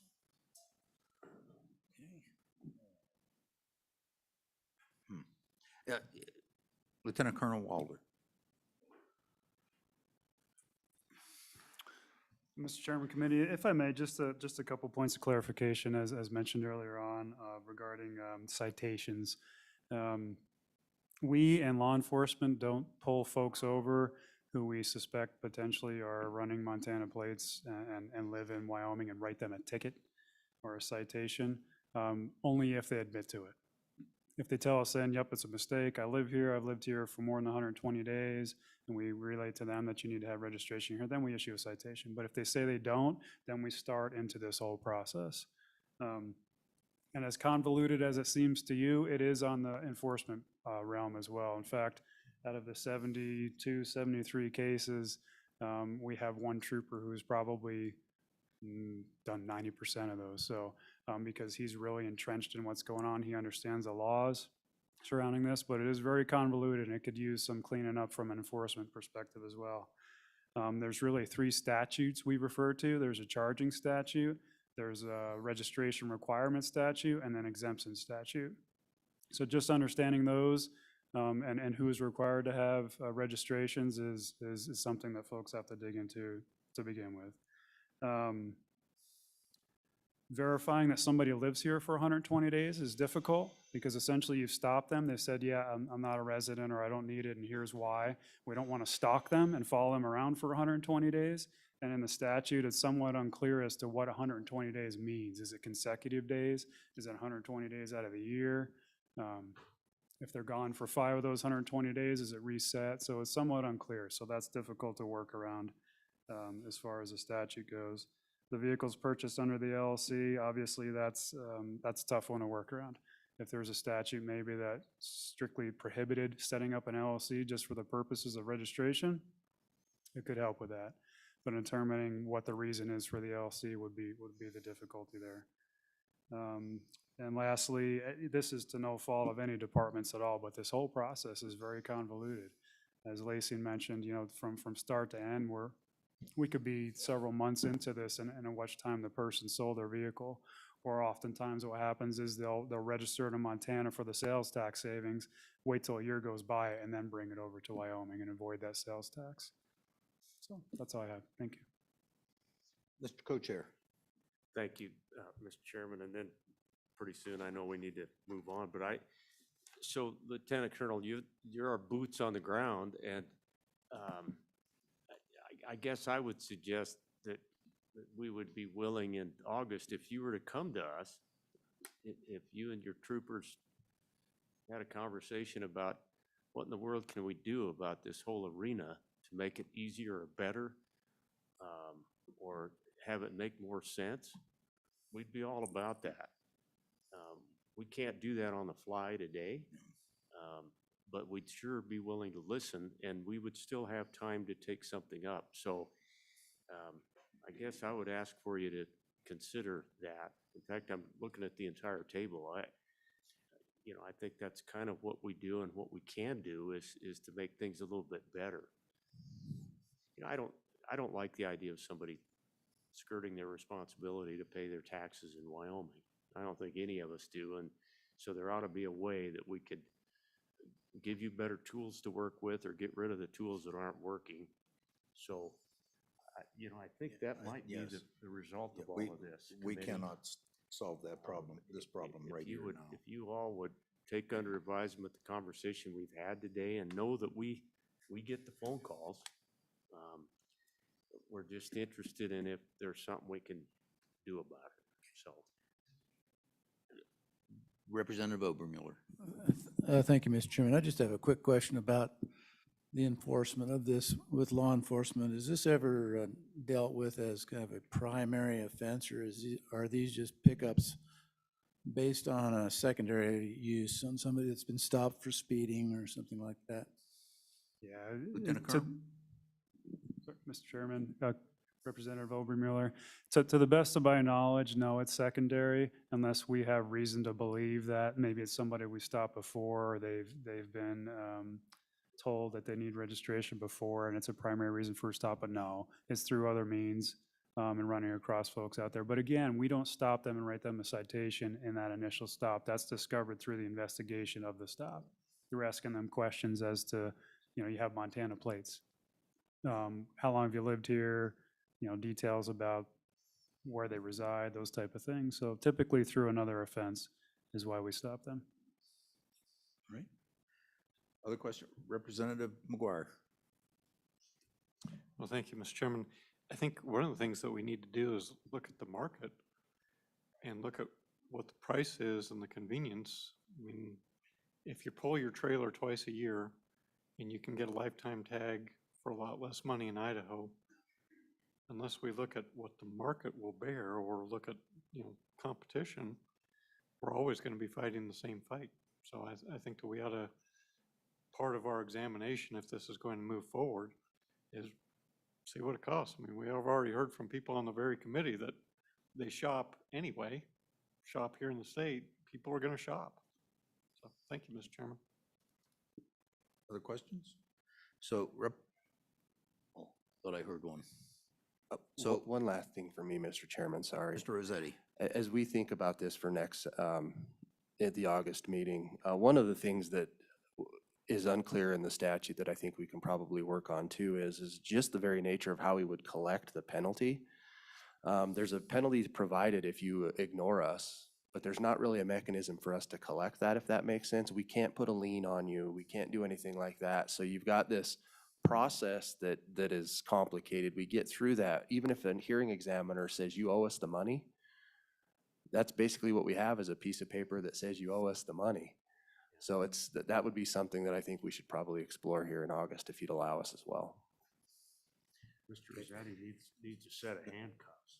Yes, so actually Representative McGuire leads into my question, which really was the main reason for the discussion. Should we look at coming up with some sort of permanent plate for these heavy trailers? I guess that's a question where you can license it permanently. I think, we've heard plenty on the International Licensing Convention, and that we do license and get fees on the tractors, on the power units. And should we be looking at, and that's where most of the money comes from, should we be looking at some sort of permanent plate for the heavier trailers? Just an opinion. Mr. Chairman, I think we could explore that. I think probably we would lean pretty heavily on the treasurers to give us the data as to what that economic impact might look like. Again, the vehicles in the state of Wyoming, that county fees, it's an ad valorem tax. So those trailers are certainly subject to that. So on the fee side, we do view that more of a courtesy, but I do believe that there could be a potential revenue impact on the county side. But it does really tie together with the previous discussion we had on permanent registration for trailers. I just think we'd have to look at that data and cut it that way so that our friends in the county would be comfortable or not and have a better idea of where that would go. Okay. All right. So, Colonel, a follow-up question for you. And when the bill was passed in 2017, the patrol testified that they issued up to 1,900 registration violations in that year, and said they tracked the violations issued, and the ones that were issued after the new law went into effect. By any chance, do you happen to have those numbers of how many citations have been issued since the law went into effect? Mr. Chairman, unfortunately, I do not. I will tell you, though, that a lot of those registration violations are for expiration of registration. So to dig into that even deeper and figure out which ones are because of out of state would be quite a lift, but I could get that total number for you. Okay, thank you. So, let's see, I gotta figure out where we are on this. Okay, yes, I think we've gotten way in the weeds. So, interesting discussion. Okay, Representative Overmuller. Yeah, thank you, Mr. Chairman. Yeah, I just wanted to, just one quick answer, going back to an answer that was given before. How many referrals come from local law enforcement? Ms. Bruckner? There we go. Mr. Chairman, Representative Overmuller, of the cases that I've had, or that our office has had referred to us, there have been, bear with me just a quick second. There have been 9 from county sheriff's departments and 4 from the Department of Revenue. And the rest of them have come from the Highway Patrol. Follow-up? No. Okay, so, Ms. Bruckner, I have 9 and 4, over what time period? Mr. Chairman, we started receiving referrals for these cases in the beginning of 2019. So that would be 3.5-year time period. Okay. Thank you. All right. Okay, thank you. So with that, no, we have public comment. Some people from the public might want to comment. Okay, is there any public comment in the room? Okay. Mr. Shao. Chairman, sorry. Joel Shell, Commerce County Treasurer. Just a couple of things. One, I just want to make the point that our colleagues in the north that really deal with this issue very much appreciate this mechanism to try to investigate these things for the complaints that we get, and appreciate the work of YDOT and the investigations they do. They do a great job. I do want to point out that the numbers that we see, you know, when we do see or get reports of this, there are treasurers that then reach out to the customer in question and explain this process to them. And a lot of those people then choose to come in and register. So you may not see those things reflected in the numbers where the law really does have an impact, but not on that level where the investigations actually exist. When we start talking about registration fee structures, I would just encourage the committee to look at those fee structures and the overall environment of the tax structure. We get lots of people who come in from Oregon or California, other places, and complain that our registration fees are high. But of course, in Wyoming, we've chosen to collect taxes on registrations and not so much on other areas like income. So it's really difficult to get to that number to start comparing what other states pay unless you look at their income tax and their sales tax structure and get to the whole thing as far as how they're paying the taxes. So this is a good deterrent. We appreciate what YDOT does, and then we work with the committee to make it even better, Mr. Chairman. Okay. Questions? Mr. Co-Chair. Mr. Chairman, Mr. Shell, really appreciate that. And, you know, one thing you learn when you serve on the Revenue Committee, you learn right away that one way or another, states need to get their revenue. And it's just a matter of how they go about doing it. So, very well put. Thank you. Okay. Yep.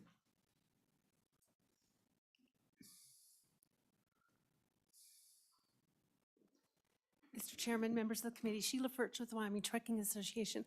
I certainly appreciate this conversation today, and I think there's been a lot of good points made. To start off, I want to say we're very willing to work with the counties and YDOT to come up with some suggestions for you for your August meeting, because permanent trailers is something that my carriers are very interested in. And I think Representative McGuire made an excellent comment. It's not just the cost, it's the convenience as well. You have carriers that have hundreds of trailers, and they may have them in several different locations. So when it comes time to register or replate or retab, that can be a huge administrative issue for those carriers. So the thought of being able to by-step that process is very important for the carriers. Cost, of course, is a concern, and I understand where the counties are coming from on collecting their fees. But certainly there's discussions that can happen. There are a lot of states. Idaho's not the only state that offers permanent plates for commercial trailers. And so I think there's a lot of information we can gather to discuss on what levels of fees are collected. Some call them an annual registration, but it may be just for 6 years or maybe just for 10 years, or there may be an annual registration with a nominal annual fee that they submit, but it doesn't change the fact that they've already purchased the annual plate and that there's those registrations involved. Okay. Questions? Thank you. Thank you. Okay. Anyone else in the audience? Anyone on the virtual world? Mr. Chairman, we have Terry Lucero from the Department of Revenue, if you have questions. Yes, please.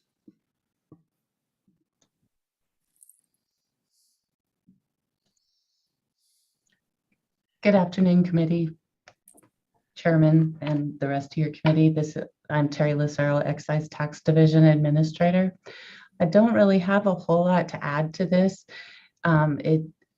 This is a difficult bill to administer. We don't have a huge role to play in this, as it mostly is YDOT and the investigators that actually do the big lifting of this. We do try to collect the sales tax at some point when, after a hearing, or at some point when maybe they've gotten a registration, but the tax hasn't been paid.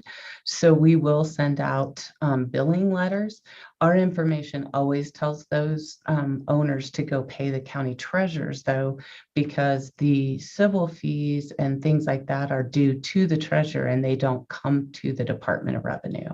So there is some complications. We've had to refund some civil fees that have been paid directly to us to the county, because they are the party that should receive those. But we have collected some tax for these situations. One of them happened to be on one of the larger motor homes, I believe. So that's really all I have to add, but I'd be happy to answer any questions I can. Okay, any questions for Ms. Lucero? Questions? No, thank you very much. Just hang with thank us. Okay, so, Mr. Shell, could you come back up the table? I have a question or two for you. Excuse me. So, on the discussion of the light trailers, we went up to 1,000 pounds on a light trailer. And then you had made a comment about the next level is 1,000 to 3,500. Where's the next level go? So the next level would be 3,500 to 4,500, Okay. and then 4,500 to 5,500. Okay. 5,500 to No, 6. and that's then fine. Okay. That's one where statutorily, we've managed to shoot ourselves in the foot on that. Several levels. So, okay, that answers that question. So if we were to look at some sort of permanent license for trailers in some manner, for the heavier trailers, we probably need to start at 1,000 pounds and just do something that is blanket above that to take into all those, account all those different levels Yeah, Mr. Chairman, without individually calling them out? that's a tough one. You know, I really think you do need to separate the question of commercial and non-commercial. Because Okay. one, you have the issue, I mean, in Commerce County last year, we issued 500 commercial trailer plates. They generated about $106,000 in revenue. So you're looking at about $200 a piece. And of course, all of that revenue is county fee. So that's all getting mostly distributed to the schools where the state fee are not collecting those. And again, the issue is just, it's the same issue, you know, a few years ago when this committee started really looking at registration fees, and we thought we could extend the depreciation. But when you looked at the million vehicles issued statewide, you know, so many of them, you know, 85% of them are all in this sort of depreciated category. When you start moving those fees, the revenue impact was, I think, a lot more significant than all of us thought it was. So that's really the issue. Is you start to make a blanket plate, it's to assess that revenue impact beyond that permanent plate fee. Okay, thank you. Well, that's 2 bites out of this elephant. I don't think we're gonna get eaten in this committee meeting and maybe even in August. Committee, any thoughts? Mr. Co-Chair? Mr. Chairman, I think it's been a good discussion. It's been informative, educational, but I really don't see a whole lot that we could tackle. I encouraged, you know, the panel this afternoon to come back to us with anything that might be helpful, and we would certainly be willing to take that up in August. But, you know, from the committee standpoint, unless somebody else saw something that I didn't, I think it's time to move on. Yes, Yeah. okay. Representative McGuire. Thank you, Mr. Chairman. Representative O'Hearn recommended a tax tip line, which would be star 829. That would be star TAX. That might help. Okay, thank you. So, Ms. Furch, would your organization be interested in giving us a recommendation on, say, some sort of permanent licensing for trailers, for heavier trailers at our August meeting?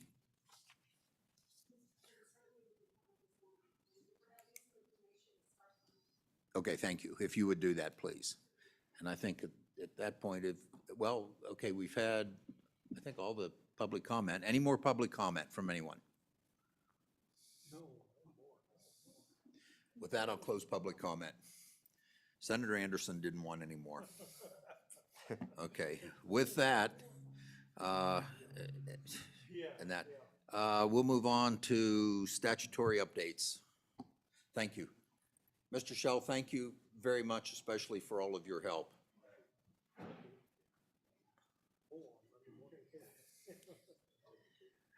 Sorry, but I think that was good education. Yeah, I think it was, you know, it's not that we won't take it up if they come back to us. Yeah. Time of that. Well, it's only 2:30. I think we're still, okay. People on the road. Yeah. Well, I've told people 5 o'clock is done. So, okay, Director. Yeah, Mr. Statutory Chairman, updates, please.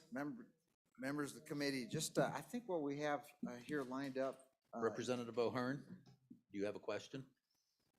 Thank you. Proceed, Director. Thank you. I think what we have lined up for you for the next little bit is 4 different statutes that we would recommend that would be updated. And we'll have various briefers up here, primarily Lieutenant Colonel Walther and Mr. Gillette.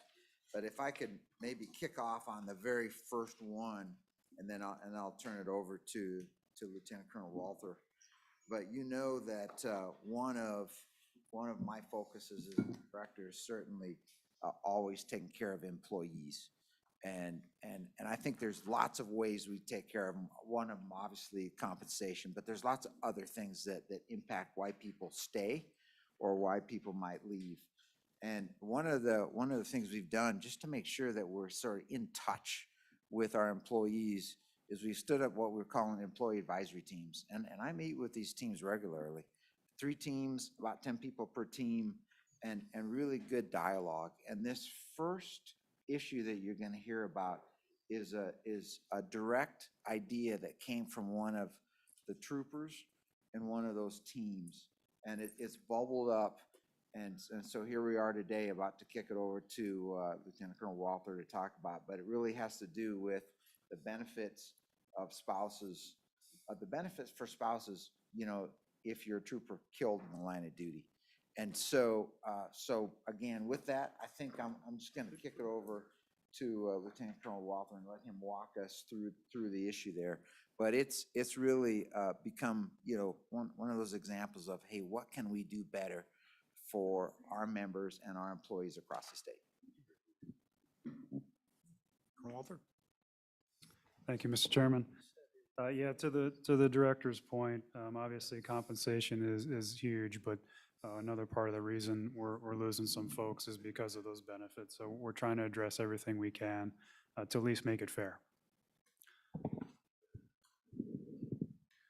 So the first one here is the line of duty deaths. I do have the slides, which I assume y'all have, so I'll just work through those. And there'll be 3 statutes that I'll discuss, or statutory updates that I'll relay. So line of duty deaths, certainly something none of us like to talk about. We've had 3 in the Wyoming Highway Patrol. I believe there's 60 in the state of Wyoming as a whole. But you know, it's a reality, and in today's world, it's something that we may face sooner than later. So we'd like folks to know, spouses to know, and families to know that they'll be taken care of if, God forbid, that happens. There are some benefit differences between the general law enforcement plan and the DCI patrol and warden plan. These disparities in benefits could potentially hinder, as I mentioned, some employee retention. Of course, employees deserve peace of mind, as do their survivors, if again, God forbid, something were to happen to them. So the discussion here, a couple discussion points, and then I'll get into the chart, which breaks it down a little bit better. But the benefit, just for explanation's sake, the final actual salary, which is quoted in the statute, is at the time of death. It's defined as a gross salary paid to the employee during the last month of credited service. The family of trooper, agent, warden, those are all in the same retirement plan, who continue to work past 20 years and is in a line of duty death, effectively loses their credit for years of service over 20 years because the max death benefit is 50%. So in other words, some folks getting past their 20 years of service are saying there's less incentive for me to stay, because if something were to happen to me, regardless of what happens, I go back to that 50%. Even though their retirement past 20 years, they had 2.5% per year if they stay. And then, of course, benefits for each child is 5%, compared with 6% in the other law enforcement plan. Currently, non-line of duty death benefits pays 2% per year of service of the final actual salary up to 50% and 5% per child, not to exceed 60%. So any more than 2 children, you still get the 10%. You can't exceed the 60. Whereas the other law enforcement plan pays 50% of the officer's salary at the time of death, plus 6% per child, and they can go up to 100% of their salary. On the next page, it sort of breaks down what I just talked about a little more clear. The top portion there that isn't highlighted just breaks down the general retirement benefits. It's the stuff that's highlighted that we're focusing on here today. So just in summary, The death benefits, you see column 2 there is when it says law enforcement, that's a large law enforcement plan that police departments and sheriff's departments in the state are in, and then there's the ward and game and fish patrol DCI are in the state one on the far right. So going down to the first highlighted one where it talks about death benefits, line of duty deaths, in the law enforcement plan, the big law enforcement plan, they get 62.5% of the salary at the time of the law enforcement member's death. Kids under 18 get 6% each until they're 18 years old. Compared with the Warden Patrol DCI retirement plan, or I'm sorry, benefits plan, it's a 50% of the final actual salary at the time of death, and kids under 18 get 5% until age 8.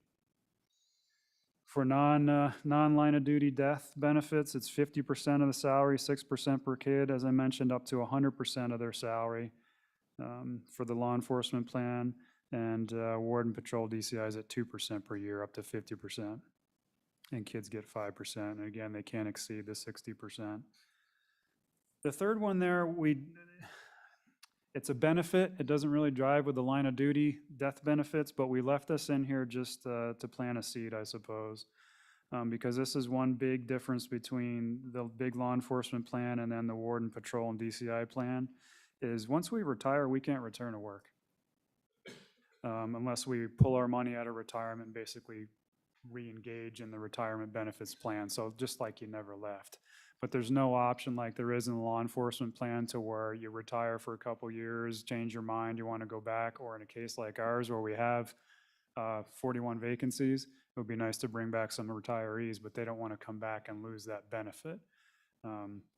So I just want to plant a seed there. It's something I hope that we can look at. That is a huge consideration for us right now to at least help fill some holes temporarily and as additional benefit for folks to be able to maybe move into retirement and collect that while coming back to work with us and not having to switch retirement plans. Because really what it is right now is incentive for folks to retire from our plan and then go work in another law enforcement job in the big plan because it's two separate retirement plans, as opposed to just coming back and working for us, or it'd be a win-win.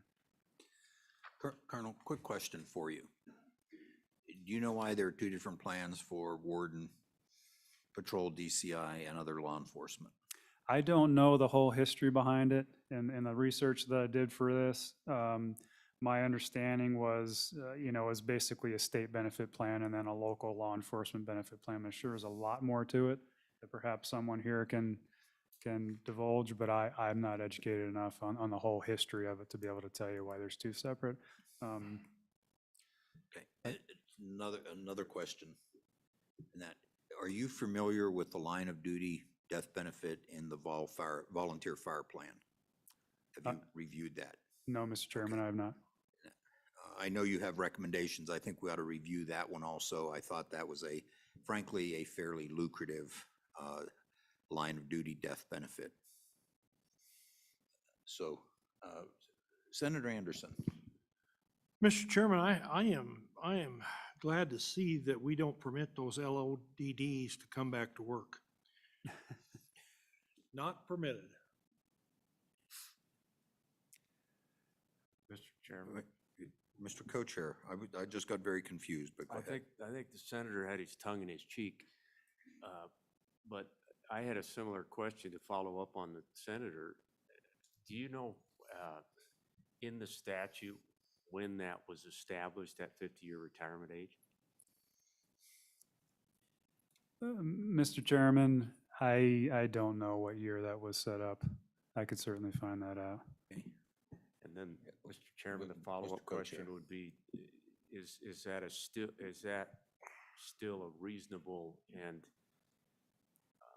acceptable target age to retire folks out? Colonel? Mr. Chairman, and forgive me, I thought your last question was the 50%, but you were at the 50 years old. I probably misunderstood. I apologize. But yeah, I don't know when that was set up. What I do understand here is that the law enforcement plan was updated more recently than ours, which is why some of this stuff has changed and maybe become more with the times. But I don't know why the 50-year age, aside from its law enforcement, and folks tend to wear out a little sooner. So Representative Henderson, I think you can answer all of our questions. Representative Henderson is one of the House liaisons to the Retirement Board. You're reading my mind. Thank you, Mr. Chairman. I can't answer your questions, but what I would like is to know, has this been presented or discussed previously by the retirement board? That's one.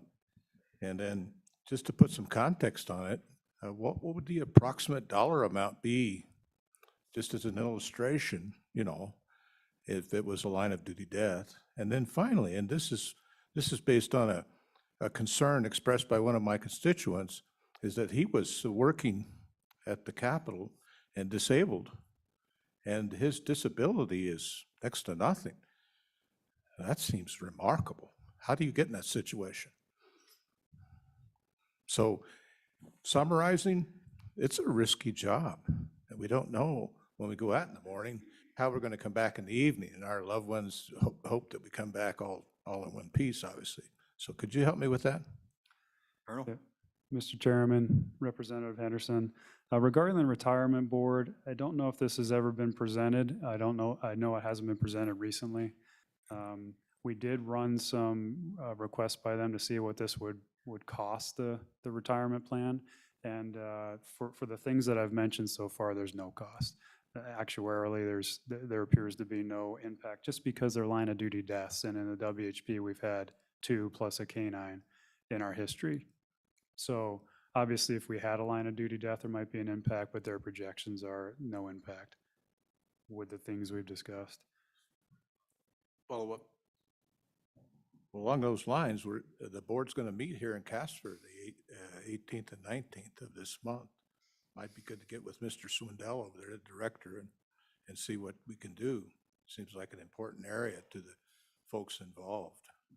Wouldn't you agree? Colonel? Mr. Chairman, Representative Henderson, I couldn't agree more. Regarding the disability that was mentioned, I'm not sure of the details in that one. I do know that the disability is based on the percentage of your disability, up to 62 and I forget the exact percentage cutoff, but I'm not sure what the details of that specific one are. Follow up?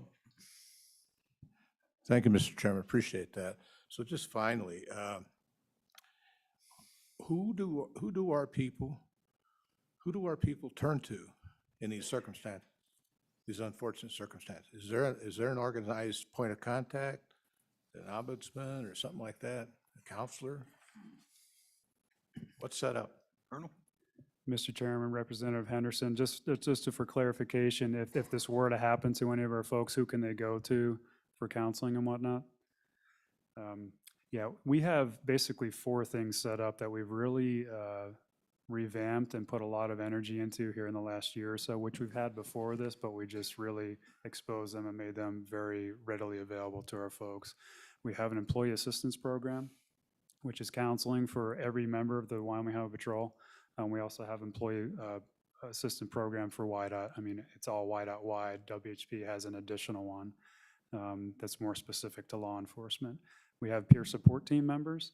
We have several members around the state who are on a peer support team who folks can relay to, or in the same line of work and can contact if they need a shoulder to cry on, or just input or advice or just help along the way. And we have a chaplains program, which of course is faith-based, but our chaplains, they also have some incredible training, from marriage counseling to all sorts of training, which could help in this as well. And we have a family support network is the fourth option available, which is family behind the badge, behind our dispatchers, and behind port of entry employees to help the families in times like this. So, Chairman? Another follow-up? Yes, sir. Thank you.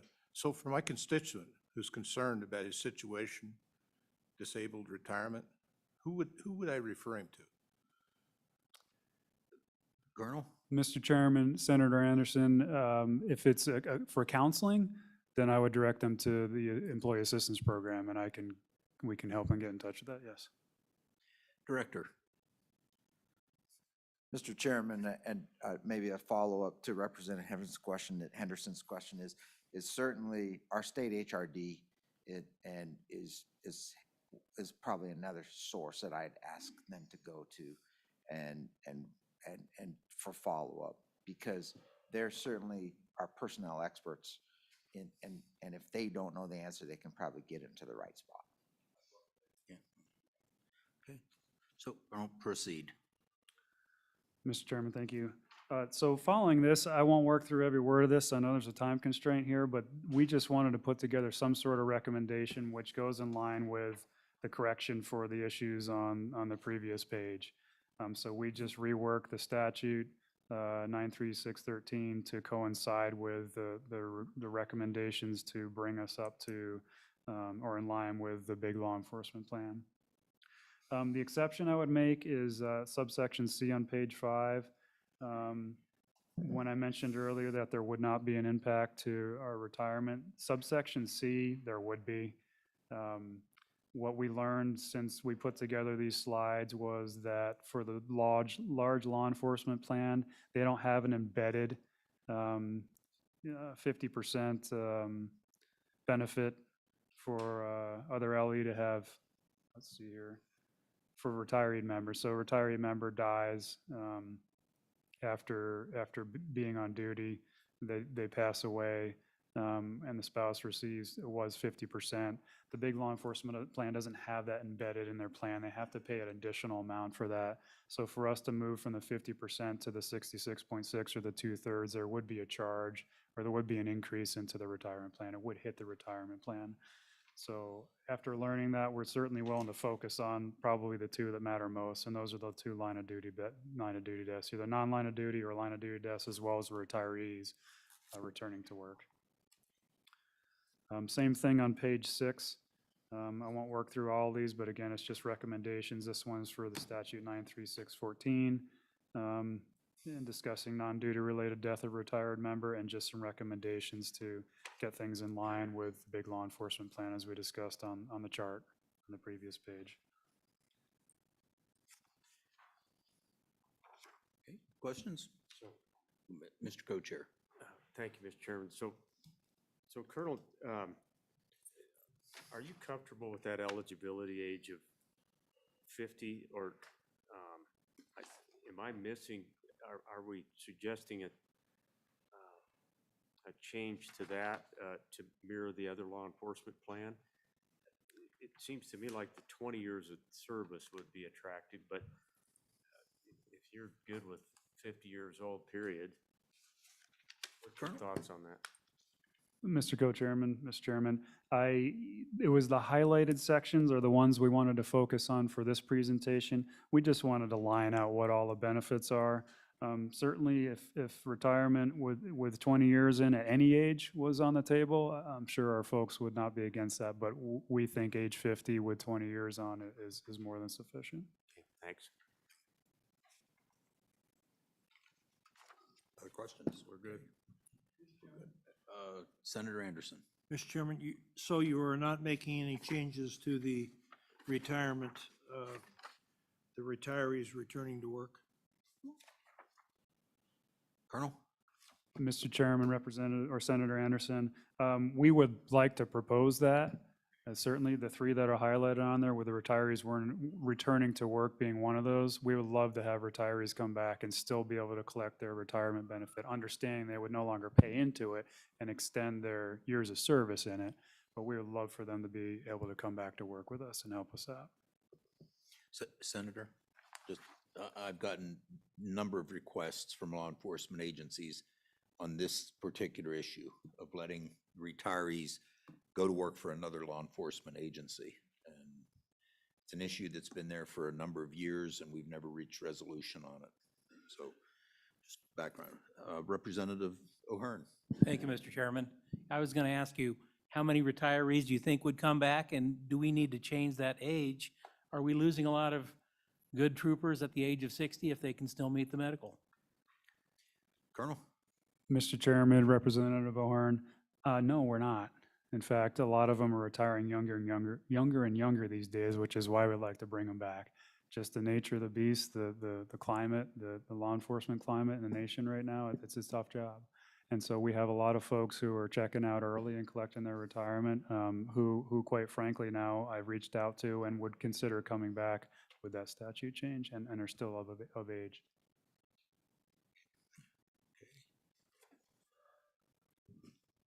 No other questions? Oh, another one? Mr. Chairman, just a comment in that regard. as a former state employee, there was a lot of conversation that we really don't afford that kind of opportunity for someone to take that kind of break. And I think this just really makes a lot of sense. I would assume that the officers are sometimes like administrators in our agencies. You can't just get that year sabbatical to catch your breath. And some of them probably do that and then think, I think I could go back to work now that I've caught up a little bit. So anyway, just Okay. Thank you. So with that, no other questions? I think, do we want to take public comment on each of these? just take public comment at the end of Okay, those we'll wait till all of the statutory update. One caution for the committee on this one, if we decide to move forward with legislation, I would keep it very targeted.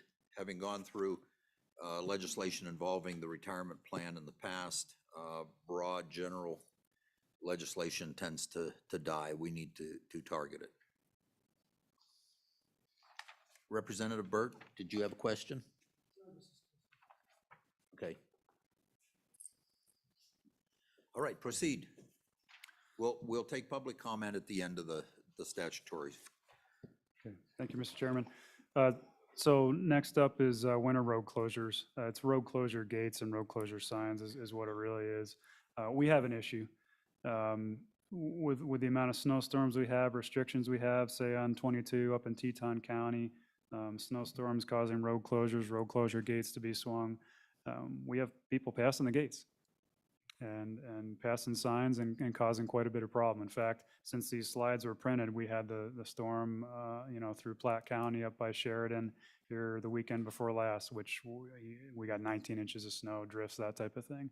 We had people passing the road closed gates and getting stuck and causing the roads to be closed probably several more hours than they should have been, and troopers going in their cars to try to rescue the people who are stuck and getting stuck, and we had troopers spending the night in their cars and that type of thing. So we really want to do everything we can so that when we as YDOT swing a gate or post a sign, that the people abide by it and don't travel on the closed road.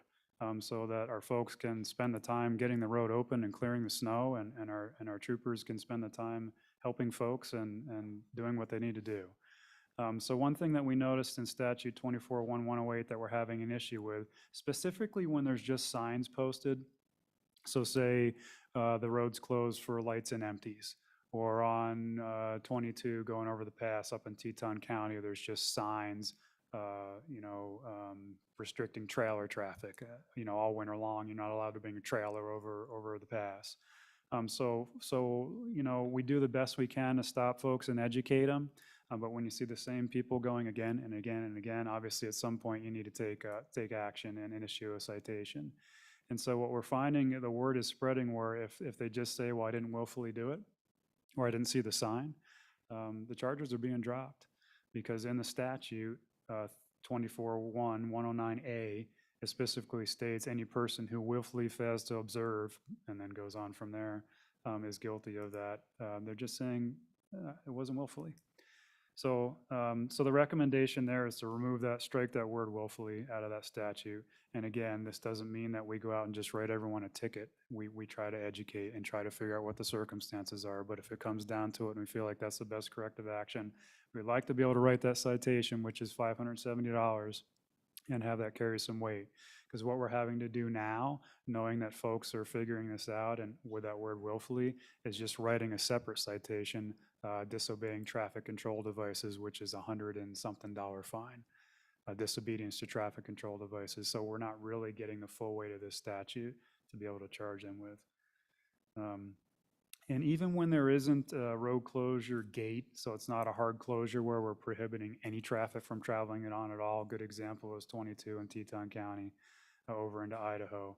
When folks are coming into the state, there's 4 or 5, maybe even 6 signs, and these are big 8-foot wide, 6-foot tall signs prohibiting trailer traffic over through winter months. I mean, they're seeing the signs. So we could certainly use some help with removing the term willfully. The third bullet point there, consider increasing penalties to deter drivers. Certainly, $570 fine is pretty substantial. The statute allows for up to $750, which could just be a bond committee issue. But quite frankly, most folks don't know what the fine is, and so I'm not sure that increasing it any in this area here or in this setting would help that at all. I think the biggest thing is understanding that we're not even able to write the citation for the $570 with that word willfully in there. So I think it would go a long way in removing that.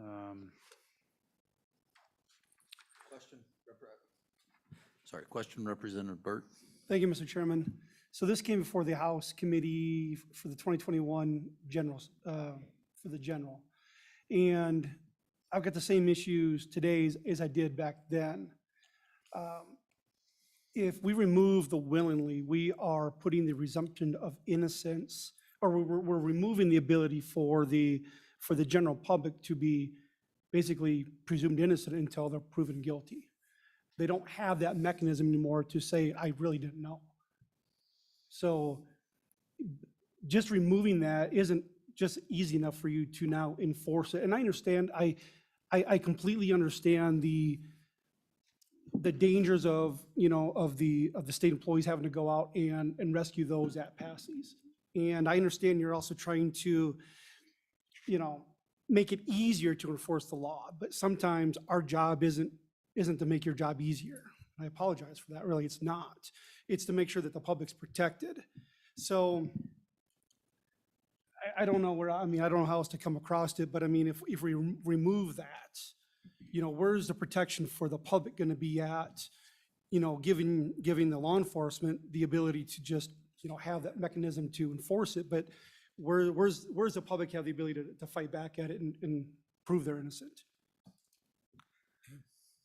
Mr. Chairman, Representative Burt, duly noted, and changing this word in the statute would not make our jobs any easier. It would make what I see on the back end is doing the right thing easier and the charging statute easier. I equate this to, for example, a speeding citation. We don't have in our speeding citation statute that they willfully disobeyed the speed limit or broke the speed limit. We work that out through the course of the action. Is this a new person coming up from Colorado who through the course of conversation we realize has never been here and they missed the speed limit signs that bumped them down? Do we believe that or not? And through the course of our investigation during the stop, that's something that we learn and try to figure out. Again, this isn't just a pulling everyone over who violates the statute and writing them a $570 citation. And that's part of the onus on us. Our jobs and what we relay to our troopers is we need to educate. The bottom line here is safety. It's not writing citations. We're not trying to generate revenue. We're trying to change behavior. So while this does make it easier, I guess, on the back end to be able to collect a fine for where we think it's a just violation of law and they did travel on this and they know they shouldn't be, then I guess that makes it easier rather than going around this and writing a lesser citation. But it does not make our jobs easier. I just think it would hold more weight for folks who now have a workaround with the way this is worded now to be able to enforce the law. Representative Baker? Thank you, Mr. Chairman. Lieutenant Colonel, are there additional criminal charges that can be added to those individuals that pass the gate and then do get stuck and then create an environment where there is additional assets like you guys are out there? Is it like a reckless driving or anything like that? Senator Colonel? Mr. Chairman, Representative Baker, no, depending on what the circumstances are. What we have been able to do is collect damages through our risk management department. If say they cause damage to a bridge or cause a crash or break a road closed gate or whatever it is, we are able to recoup damages, but it just depends on the circumstances and what actually happens. We've had people pass road closure gates and engage in a pursuit. We try to stop them and we ended up pursuing them. So it just depends on what happens after the fact, but we have had additional recourse aside from just writing the citation and running the road closure gate. All right. Proceed. Oh, Senator Anderson. Chairman, when we close a road, do we sweep it to make sure it's clear, make sure there isn't anybody in there that's already stuck in a snowdrift? I'm thinking that it's real easy to tell who's guilty here whoever is past the gate is guilty. But if they went before the gate was closed, then maybe that's a different situation. But do we sweep it so we know there's no one in there? Colonel? Mr. Chairman, Senator Anderson, typically we have snowplow operators out on those closed roads too, trying to open the roads. But when time avails, we absolutely do whenever we can. As shorthanded as we are, we kind of get on we lose the offensive and we're on the defensive on the defense at that point, just responding to crashes and doing the best we can to keep things afloat. But yeah, we're well aware of the fact that there may be people on that road after you swung the gate still traveling. And so we do the best we can to try to locate any of them that are out there, yes. Representative Stiver? Thank you, Mr. Chairman. I mean, I've been caught up in this. I work out in the middle of nowhere along the tracks. Gates come down, I don't know, I'm out there working, then I pull out and I'm heading back to the town, the roads are closed. I mean, that means I could get a ticket because I was stuck out there. Nobody knows where I'm at. Representative Obermuller?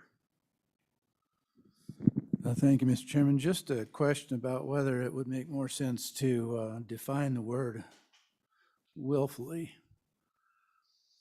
in the sense that it's willfully if the signs, markers, all the directives are established according to policy, according to statute, so that a person could still challenge the willfully based on a poor signage or poor locations of those signs or no sign at all, or in the case of Representative Stivar, there are reasons for it. So maybe some definition of what willfully means could solve this issue. And Colonel, anyone? Mr. Chairman, Representative Obermuller, sure, I still think without the term willfully in there, you still have the right to do that. I mean, that's what the whole court process is about. And again, we're about education, about understanding the story. You know, the road closed 4 hours ago, but I work out here and I'm just leaving on the road. I had no idea. Our troopers work with folks, you know, and that's the whole idea, is it's about education and about safety, not about writing tickets. So I still think with the word willfully removed, if we wrote someone that citation, they still have every right, just as they would with the word willfully in there, to go to court and say, hey, here's what happened. But I would hope that, you know, it never got to that point. If the trooper investigated it properly and talked with the person and got the story and understood it, it's the people who give the same story over and over and over again, where you know that, okay, the first 4 times you said you didn't see the sign, they're the same signs. We'd really like some recourse there to be able to have an impact and cite the citation or issue the citation. Okay. Mr. Co-Chair? Somebody just ran a gate right down here. You might have heard that. Okay, yeah. Oh, You know, just, oh, you do have a question. Mr. Chairman, it's kind of a comment, really, and it is, I totally get the reluctance to change language or whatever, but part of our duty as a committee is to represent the constituencies that's out there taking care of the roads. And situations where we've got troopers responding to accidents in very difficult spots, and then you have people running these gates and piling up right there where the trooper is because it's a bad spot in the road. So, you know, before we just dismiss this entirely, I think we might want to be thinking about, what do we do about this? We're to a time in our society where nobody wants to be told what to do. I get that. You know, nobody's going to tell me I can't run that gate. But there's got to be ramifications, in my opinion. This is a safety concern, and safety's got to be paramount. The director's told us that time and again. So I just wanted to remind everyone on the committee that, you know, that's the problem we're facing here, is what are we going to do about this? So go ahead, Mr. Director. Mr. Chairman, if I could just maybe add on here at the end, I appreciate what the co-chairman said. It is, this was important enough to me that I said, let's take it to the committee and try and get a resolution. It could be that there's a different solution than willfully, that, removing that word. That's certainly what we came up with, and I certainly think it's a good idea. But in the end, we do have people intentionally running gates, putting the men and women that work for me at risk, and the traveling public at risk. And we do request some assistance in that matter. That's the issue for us. And in some cases, we know it's intentional. I mean, they'll just tell us, yeah, no, we saw it. Okay, here's the fine. And, fine me. And so it is to a point now where individuals are intentionally disobeying the law, and there's very little recourse for us. Representative Stiver. Thank you, Mr. Chairman. So you're saying it's the same person over and over and again, over and over again. So there's a history there that they've got 3 tickets for going past the sign. Am I correct? Colonel? Mr. Chairman, Representative Stiver, I was just giving that as an example, but typically there wouldn't have 3 citations in a row. What I was saying is, maybe they've been stopped or pulled over and they gave their story a couple times, or we've noticed them as a resident, and so we know that they've passed those signs numerous times. But yeah, obviously you get to some point where it would be willfully as well, if we pull them over that many times. I think is where you're going with that, but I was just trying to provide an example of when it would be nice to have the willfully removed or some other recommendation to be able to have the statute stand or the citation stand. Okay, continue, please. Thank you, Mr. Chairman. The rest that we, for the most part, have covered here is just the citing the statute as it reads now, and then the 24-109, the recommendation in there to remove willfully. I don't think we need to work through all that unless you'd like me to. Yeah. Moving on to the child safety restraints, which is my final statutory update. This has been proposed before. I'll go through it pretty quickly. There are some updates here. NHTSA, or the National Highway Traffic Safety Administration, American Academy of Pediatrics, recommends keeping children in rear-facing car seats as long as possible, between birth and 3 years, or until reaching the maximum height or weight limit allowed by the manufacturer. That's the manufacturer of the child restraint system, or the safety seat. Wyoming has not revised the child safety restraint law since 2005. We currently do not require rear-facing seats for any age or weight. So in Wyoming, it's legal with a newborn to drive in a front-facing seat. This is just the updated chart to show what recommendations are from rear-facing to the convertible rear-facing to front forward-facing, and then, of course, into boosters. But what we're focused on here is anything under 2 years old is recommended that folks be in rear-facing child seats, and we'll talk about why here in just a minute. Statutes 31.5, 1303, and 1304 address child safety restraints. Just for some statistics here, from 2014 to 2019, 7 children under 3 years old died in crashes on Wyoming roads. 57% of those were in front-facing car seats. From 19 to 21, we had 37 injured 1-year-olds, essentially anyone under 2, in crashes, and 35% of those were in forward-facing seats. The use of an inadequate safety seat could have largely contributed to these injuries. Children between 1 and 3 years can sustain the impact of a crash better in rear-facing car seats. Safety decreases when a child is promoted to front-facing child seat options. The issue there is at 2 years old, when you turn around to front-facing, you still don't have the neck muscles, and you just don't have the structure that you have as a younger child. So to be in a rear-facing car seat, the car seat supports you completely in a front-facing crash. Enforcing rear-facing safety restraints maximize best practice in lines with industry standards.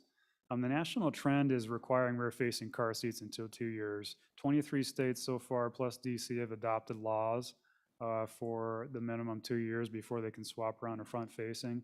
And since we last considered House Bill 23 in 2021, 9 states have jumped on board with this legislation to require rear-facing car seats up until 2 years old. We recommend a review of the past bills represented by Representative Baker and the JTC-sponsored bill as well. Both, I think, were very well written, and they address this issue perfectly. We would essentially add language to require rear-facing child restraints until the age of 2. Moving on to the next slide there, this is just what's in statute now, the definitions of child safety restraint system and what's required at this point in time. And then on the final page is the penalty. And I think in the proposal was an increase in the penalty too, but the big thing to us right now is the safety component of it and keeping folks rear-facing until 2. Representative Baker. Thank you, Mr. Chairman. And Lieutenant Colonel, could you just remind us what resources are available for an individual who may currently be pulled over and have a rear-facing seat and or have a forward-facing seat and want a rear-facing seat? Does the department have resources and seats available to those individuals? Lieutenant Colonel. Mr. Chairman, Representative Baker, we do. In fact, we give seats out fairly often free of charge. Several grant programs that we participate in to purchase the seats, and all real folks really just have to contact us. And we'll actually travel to them and get them hooked up with a seat, show them how to use it, install it for them, and that's free of charge. We do that for anyone involved in a crash too, just so they're not reusing the same seat. So we have safety seats available to them, resources to show them how to install them as well. Okay. Proceed. Thank you, Mr. Chairman. That's all I have without going through the actual statute itself. I just stand for any additional questions. Okay. Any additional questions? Okay. Mr. Chairman, that'd be the first of the first 3, and then I'd like to pass the microphone to Mr. Gillette to talk us through some alternate contracting suggestions. Mr. Gillette.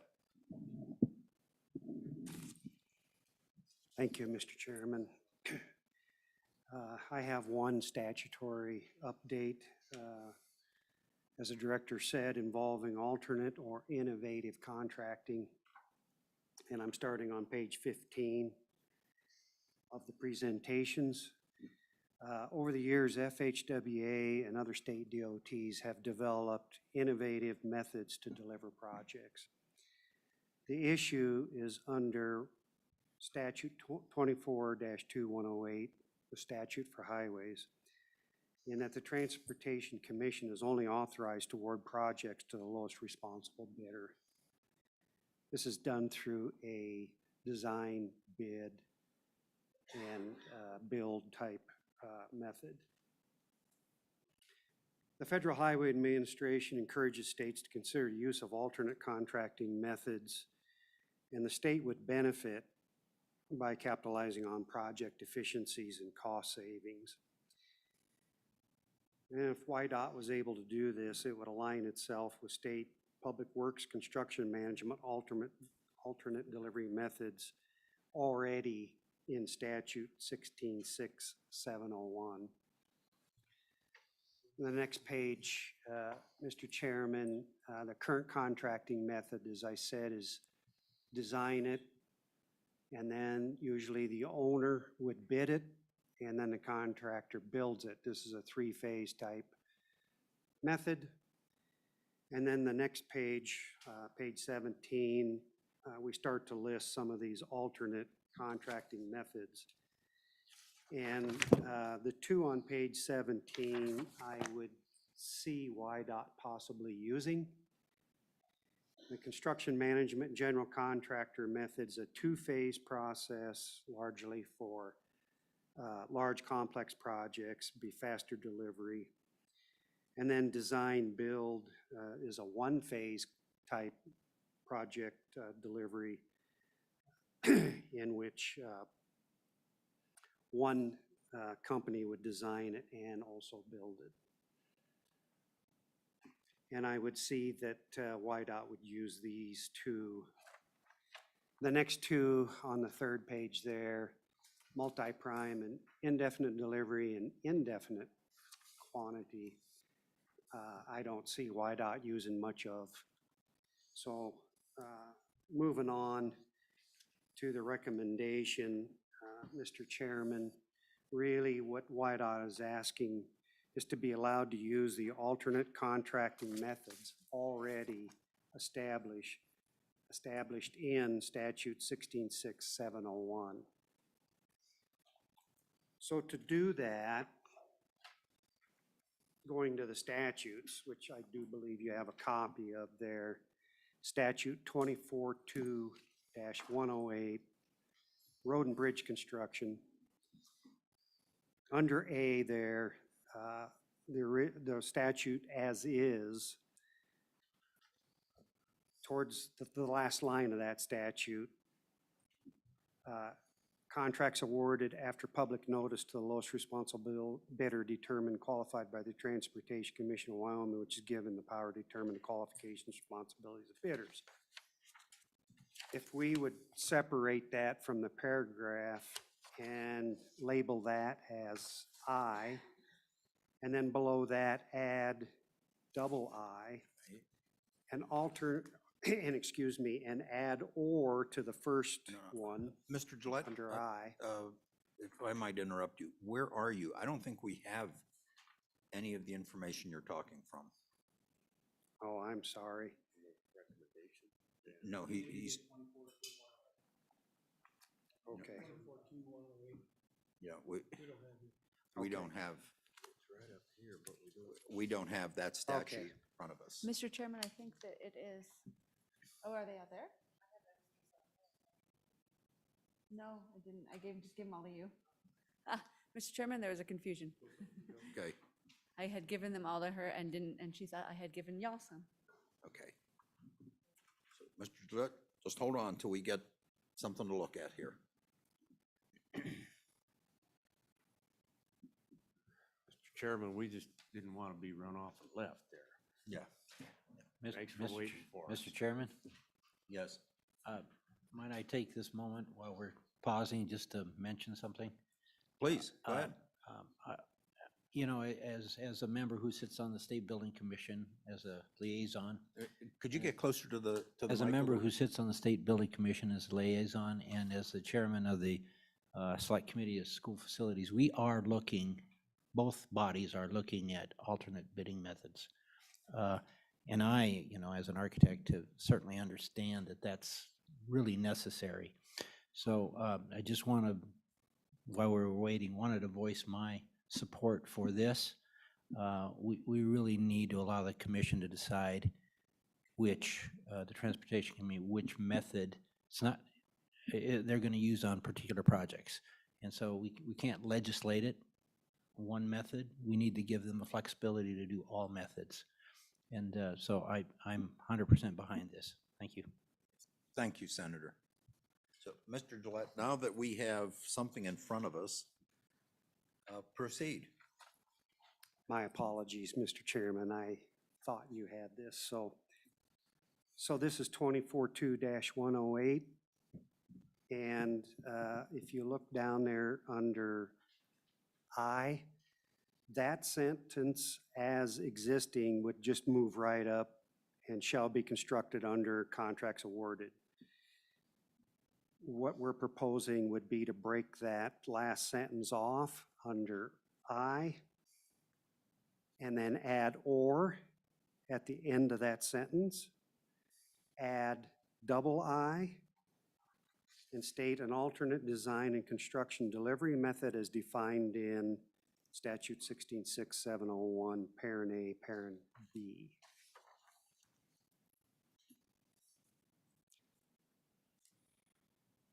And with that, Mr. Chairman, I would stand for any questions. Questions? Mr. Chairman, that's the most logical way to do it, so that if we ever do change it, we only need to change it in one and not both statutes. Okay, thank you, Senator. Senator Anderson, did you have a Mr. Chairman, question? the Europeans have a different bidding process, and I don't know if we've considered that ever or think we can do it. But they take the average. They take the high bidder off, the low bidder off, and whoever's closest to the average. Does this give you the alternative to do that? Mr. Gillette. Mr. Chairman, I do not believe so. If you look at statute 166701 that we're referencing, the last sentence says, alternate design and construction delivery methods available to public entities include construction manager agent and construction manager at risk or design builder. So I do not believe that would incorporate what you're saying, Senator Anderson.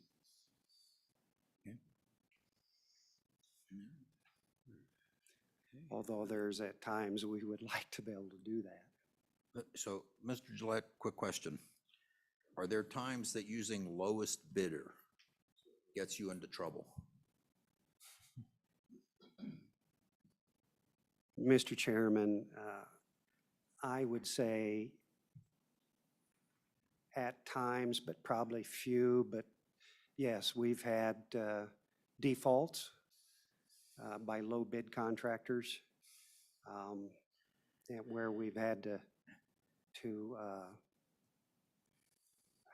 we go to their bonding company and then they hire another contractor to finish the contract work. It does not happen often. Okay, thank you. Mr. Chairman?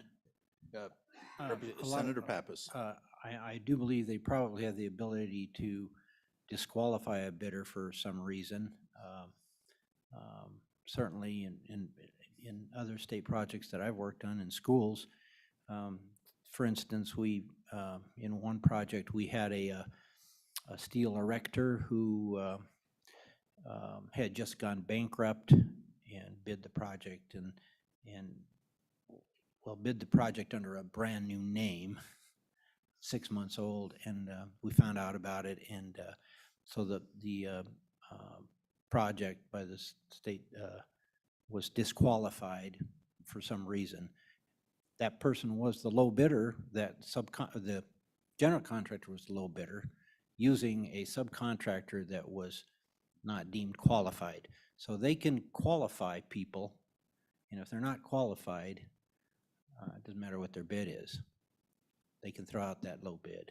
I'm assuming, you guys can tell me if you have something different in your commission rules, but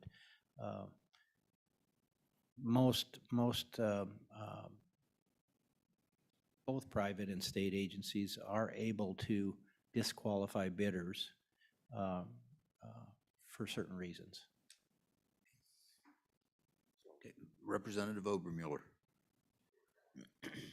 Thank you, Mr. Chairman. Would these rules allow you to issue a contract under I to the lowest bidder and then basically decide, we don't like who got this bid, let's go with number 2?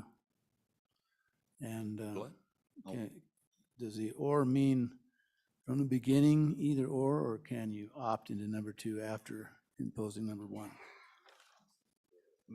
Mr. Gillette? Mr. Chairman, no, that is not what or means. It's one or the other all the way through the process.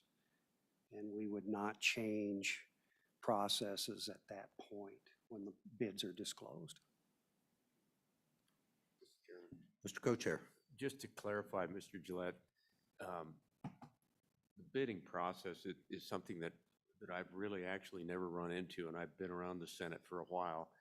I think one of the key takeaways for me on your previous statement was, problems with bids don't happen very often, right? We've got a pretty good relationship with our construction folks out there, and,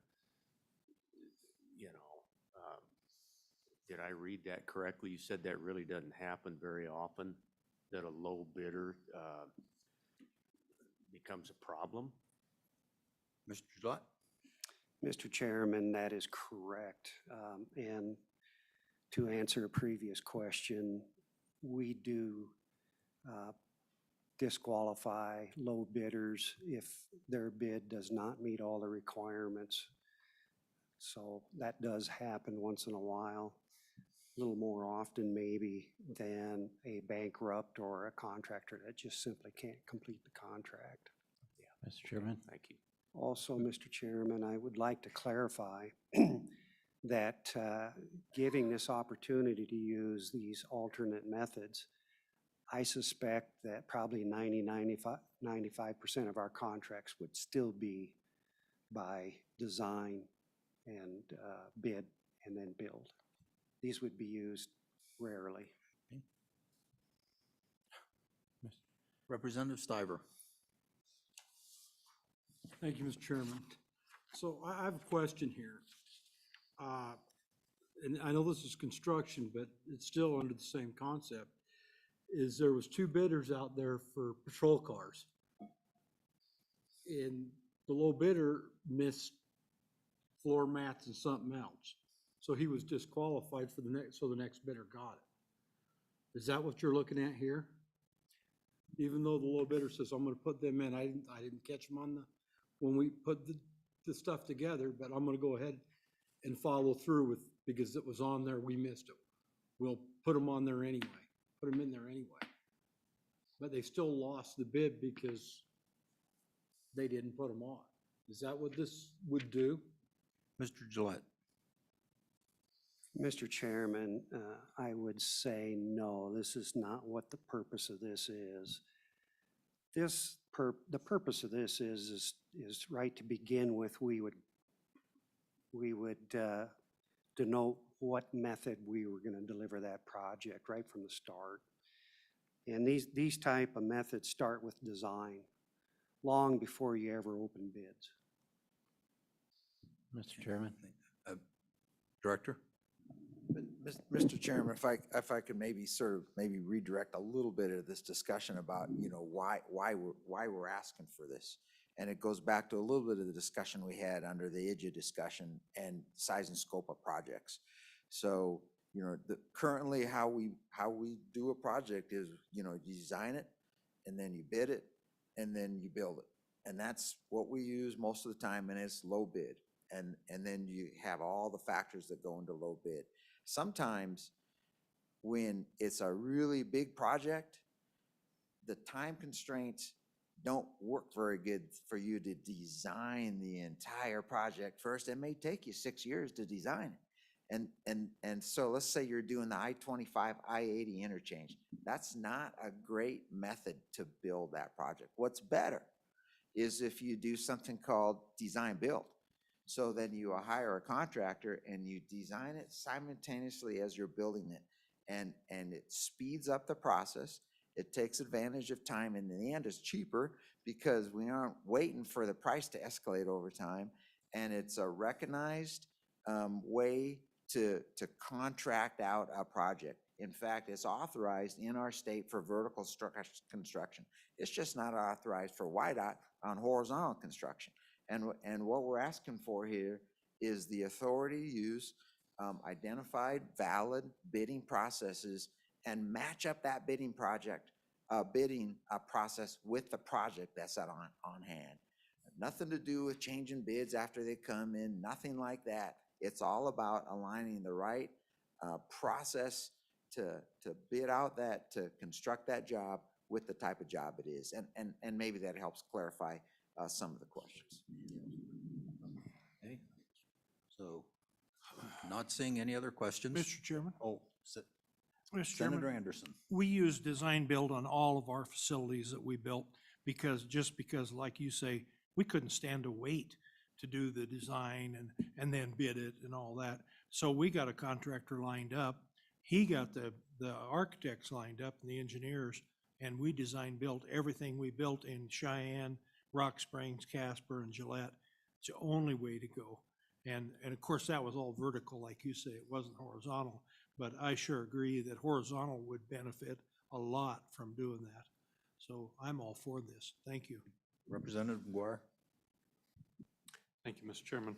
With regard to the design build, will there still be a mechanism to give in-state contractors preference or in-state engineers a preference? Thank you. Mr. Gillette?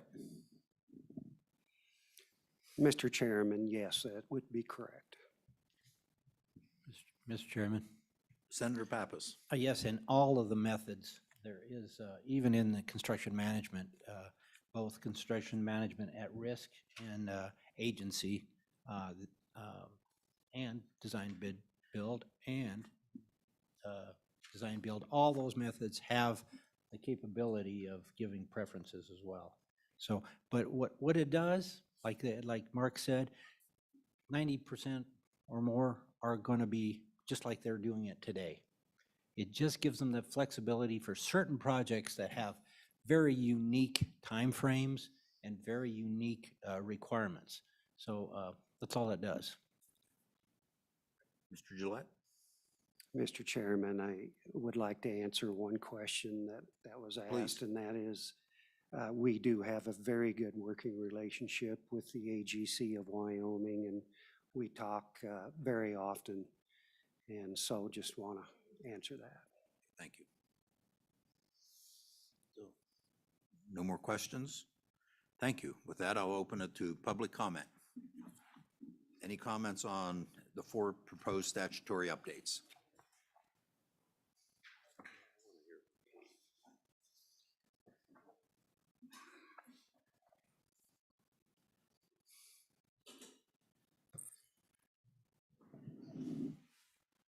Ms. Legursky, proceed. Thank you, Mr. Chairman and members of the committee. I'm Katie Legursky with the Associated General Contractors of Wyoming, and we are very supportive of amending the WYDOT statutes to allow WYDOT to consider using alternative delivery methods. Currently within the state of Wyoming, all other agencies are allowed to use alternative delivery methods, and by adding that to the toolbox for WYDOT, it does allow them the opportunity for those unique projects that would speed it up and give them additional tool. The contractors are 100% behind that. We do have a good relationship with WYDOT. We will be on the ground floor working with them when it is time to roll that out, so that we roll it out in a way that will benefit the Wyoming contractors. Preference would apply to those projects just like it does for the vertical contractors using it now. So we are very supportive of moving ahead with this particular item and this particular statute change. Okay. Questions for Ms. Legursky? Representative Obermuller. Thank you, Mr. Chairman. Katie, is are unique circumstances something that's defined in these contracts so that you know what's included in that idea, or can they just declare it to be unique and they're going to do it this way? Ms. Legursky? Mr. Chairman, in our conversations with WYDOT, one of the reasons this has come to the forefront in this time right now is the additional dollars coming into the bridge program. There are a number of bridge projects that are going to be occurring, starting with the lettings in 2025, a number of bridge projects that do need to be let. Just for example, it's my understanding that with the number of bridge projects, there's going to be close to 100 bridge projects coming out. A number of those could be expedited by doing alternative delivery methods. So that's when we started in discussions with WYDOT of going down this path. So there could be a possibility on some of these bridges to expedite that process by doing alternative delivery methods for those particular projects. So, Mr. Chairman, the unique aspect of this is all the money that's coming in? Not necessarily that, Mr. Chairman. We've actually have sat down in past years to talk about this. The last time was several years ago when industry and WYDOT had sat down. We looked at it then, but looking at the type of projects that we were doing then, it was pretty much when we've entered in the pavement preservation system, when we were strictly just doing a lot of preservation projects, which is pretty much just mill and fills, chip seals, those type of projects. There wasn't a lot of additional other type of projects at that time coming in. It didn't really make sense to look at doing design build for a chip seal, for an overlay, for a wearing course type project. So at that point, it wasn't that necessary to look at doing a design build or a CMAR or a CMGC type of project at that time. Now with some additional type of projects coming down the pike, looking at in the future, what happens if we do get some additional funds? What happens if we do get some discretionary grants? What happens if we do get the planning funds for the I-80, I-25 corridor? And all of a sudden, what happens, we get an additional grant coming down to do a large type of project. That might be better suited for alternative delivery methods. That may not make sense for design bid build at that time. So we started in discussions with YDOT. It may be appropriate time now to go ahead and make that statute change. So maybe 2 years down the road, 3 years down the road, maybe 6 months from now, if there is a project, it would make sense to have that in our toolbox. Thank you very much. Representative McGuire?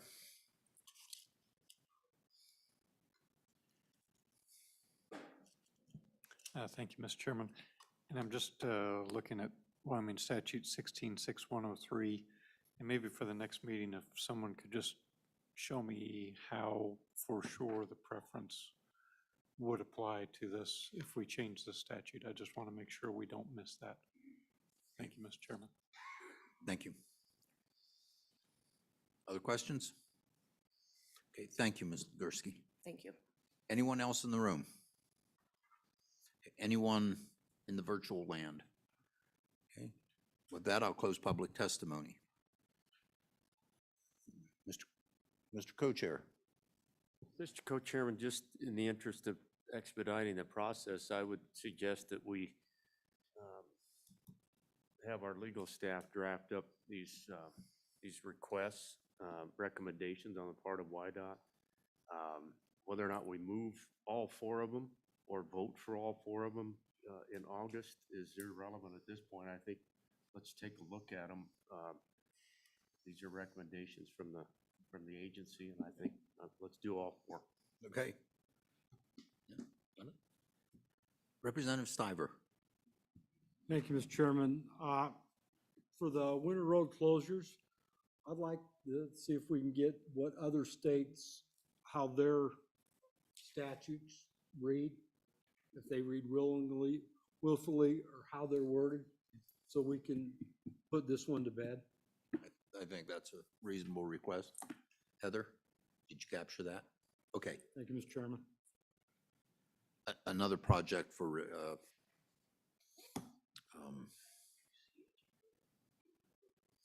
Pierre? yes.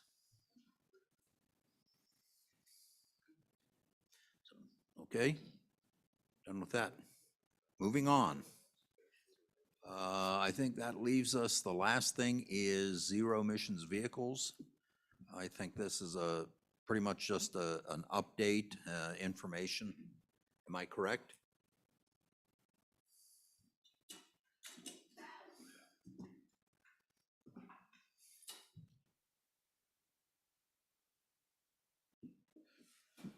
Mr. Chairman, Director, proceed. Thank you. What we have for you today is really an update on where we are in the zero emission vehicle plan, and as it relates into then our NEVI plan, or our National Electrical Vehicle Infrastructure Plan. As we said, we really have about $25 million coming at us here in the next 5 years relative to the implementation of charging infrastructure across the state.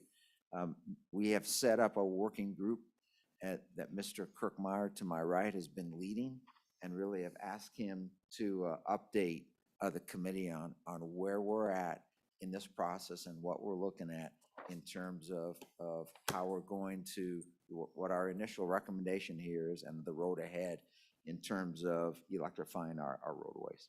So with that, Mr. Chairman, we'll certainly kick it over to Mr. Kirkmeyer. Mr. Kirkmeyer. Good afternoon, Mr. Chairman, committee members. Just quickly, I'll try to go through this as quick as possible, the agenda and the things that we'll cover. I'd like to highlight first the key definitions that I'll use throughout this briefing. The first one is the term corridors. That's important because in some of this funding that we're getting from the federal government, it requires us to address things deemed corridors first. With respect to us, the corridors are actually the 3 interstates in our state. It's normally associated with something known as an alternative fuel corridor. We designated the interstates as alternative fuel corridors a while back, and pretty much for this electrical vehicle infrastructure work, the federal government is kind of just adopting that same kind of location for us. So it is the interstates. When I use the term routes, it's additional roadways that move folks either through the state, outside of the interstates, or from the interstates to our national parks. And again, that's important to remember because this plan is requiring us to try to get this infrastructure spread out in an equitable manner, but as efficiently as possible. You'll hear me refer to some charging levels or charger levels. A level 1 charger is about 120 volts. It's the one that you would use if you bought one of these things and plugged it into the wall socket at your house. Takes the average car about 12 hours, maybe a little longer, depending upon the size of the battery, to fully charge it. A level 2 charger is 208 to 240 volt. It's an additional thing that you can also buy to install in your house, but it bumps up that charging level, and it drops the charge for the average car anywhere from 8 to 10 hours. And then finally, what I'll be concentrating mostly on today when I talk about this are the level 3 direct current fast chargers or fast charging systems and stations. They're 480 volt, 3-phase, and they go anywhere from 50 kilowatts of charge up to 350, and now some even larger ones are coming out as some of the trucking companies are looking at this technology. The other thing I want to make sure that I clarify for you, you're going to hear 2 terms. First is zero emission vehicles and the zero emission vehicle strategy. That is a document that we wrote in the zero emission working group with other state agencies, and we posted online in early April for public comment. We also did a series of town halls, and I'll cover that later. But that is a strategy that meant to address all zero emission vehicles, not just electric vehicles. It is also a foundational document, so it does not get into specifics, but more describes how we at the state level will synchronize and coordinate government agency efforts as this technology evolves or as new technologies are introduced. The second thing is the NEVI, or National Electric Vehicle Infrastructure Plan. This is a plan that was developed by the administration following the IJA bill passage. This is the one that the director referred to initially when he said, well, the state's going to get about $25 million within which we are supposed to distribute to put in electric vehicle infrastructure. Next page is policy guidance, and you should see this. It should be familiar because it came from this committee. And then we also got some of this policy guidance from the governor's office. So just a review of what we were put together to do in the zero emission work group, and then the follow-on work that we're going to do as a result of the NEVI planning that we are doing because of the IJA bill. The state's role, the next page, the state's role in zero emission vehicle is to make sure that, yes, I'm sorry, I thought you raised your hand, Representative, is to ensure the infrastructure supports the vehicle that Wyoming residents and tourists that choose to come here select to use to do that. Okay. Senator Anderson. Mr. Chairman, I noticed you've got the hydrogen vehicles down. Does this plan include hydrogen filling stations, or are you just working on EVs? I know the thing is zero emission vehicles, and the hydrogen is a zero emission vehicle.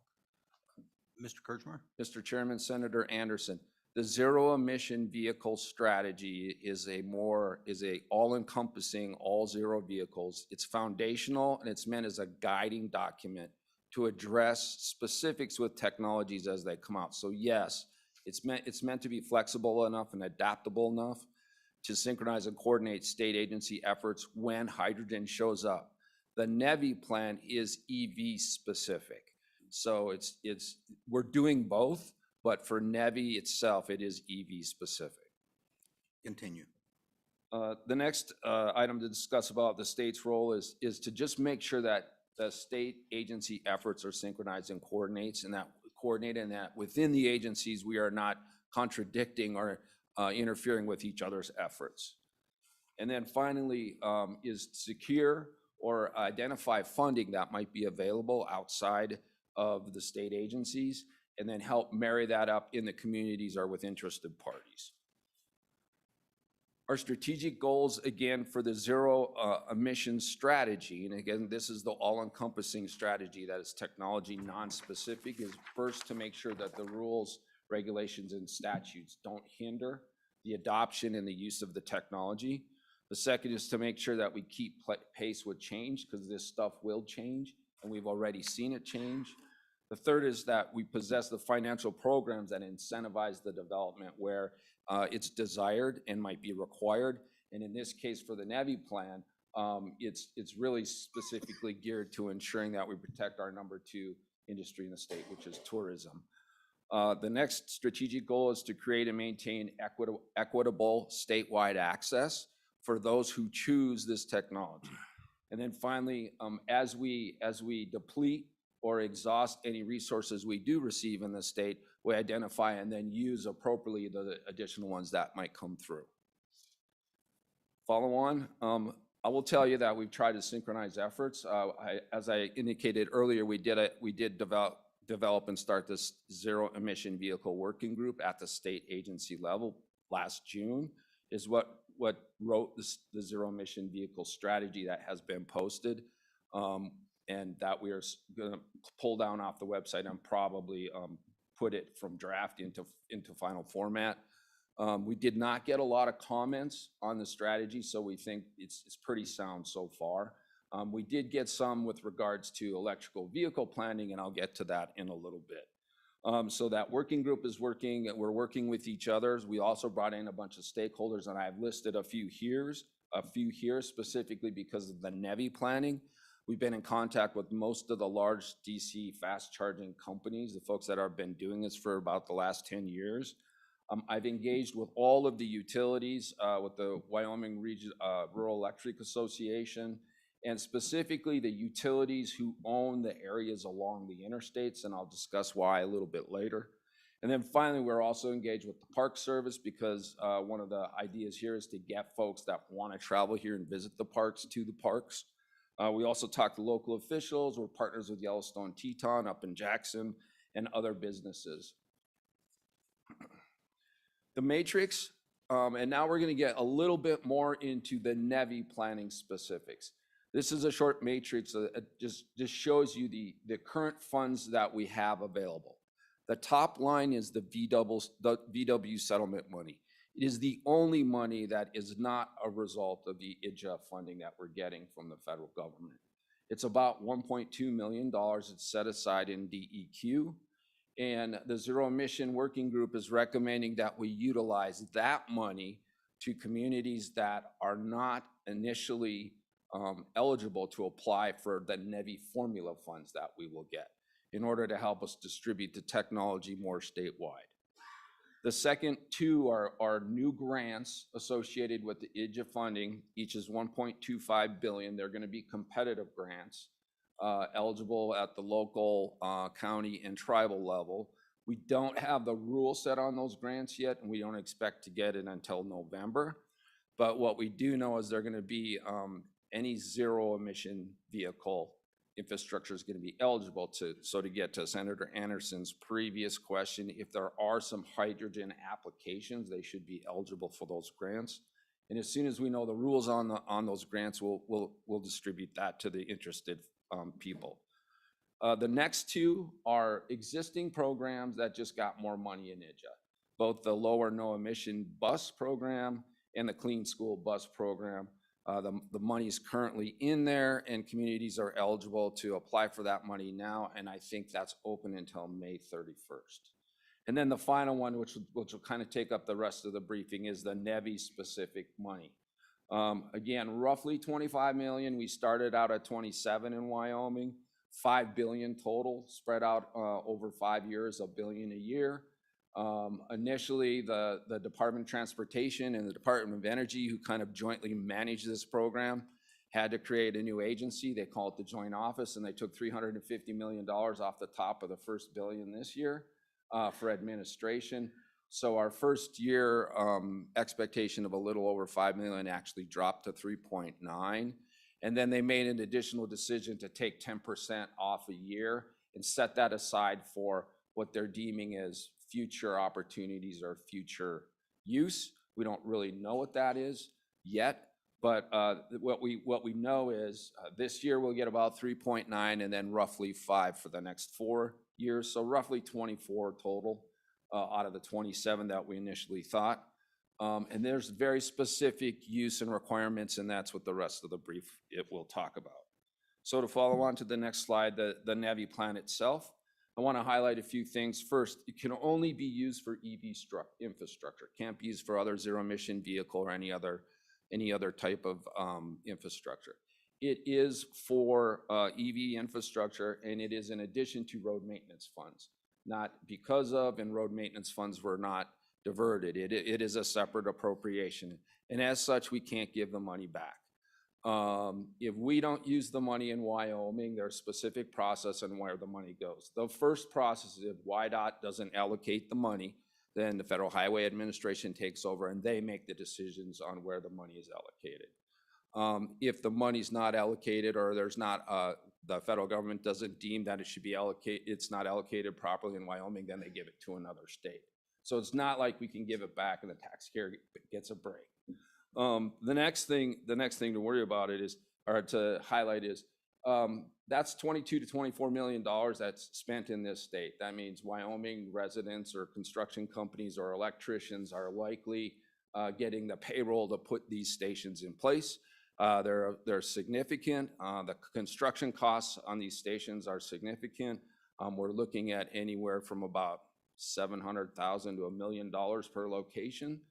So if we don't spend it here, it gets spent somewhere else.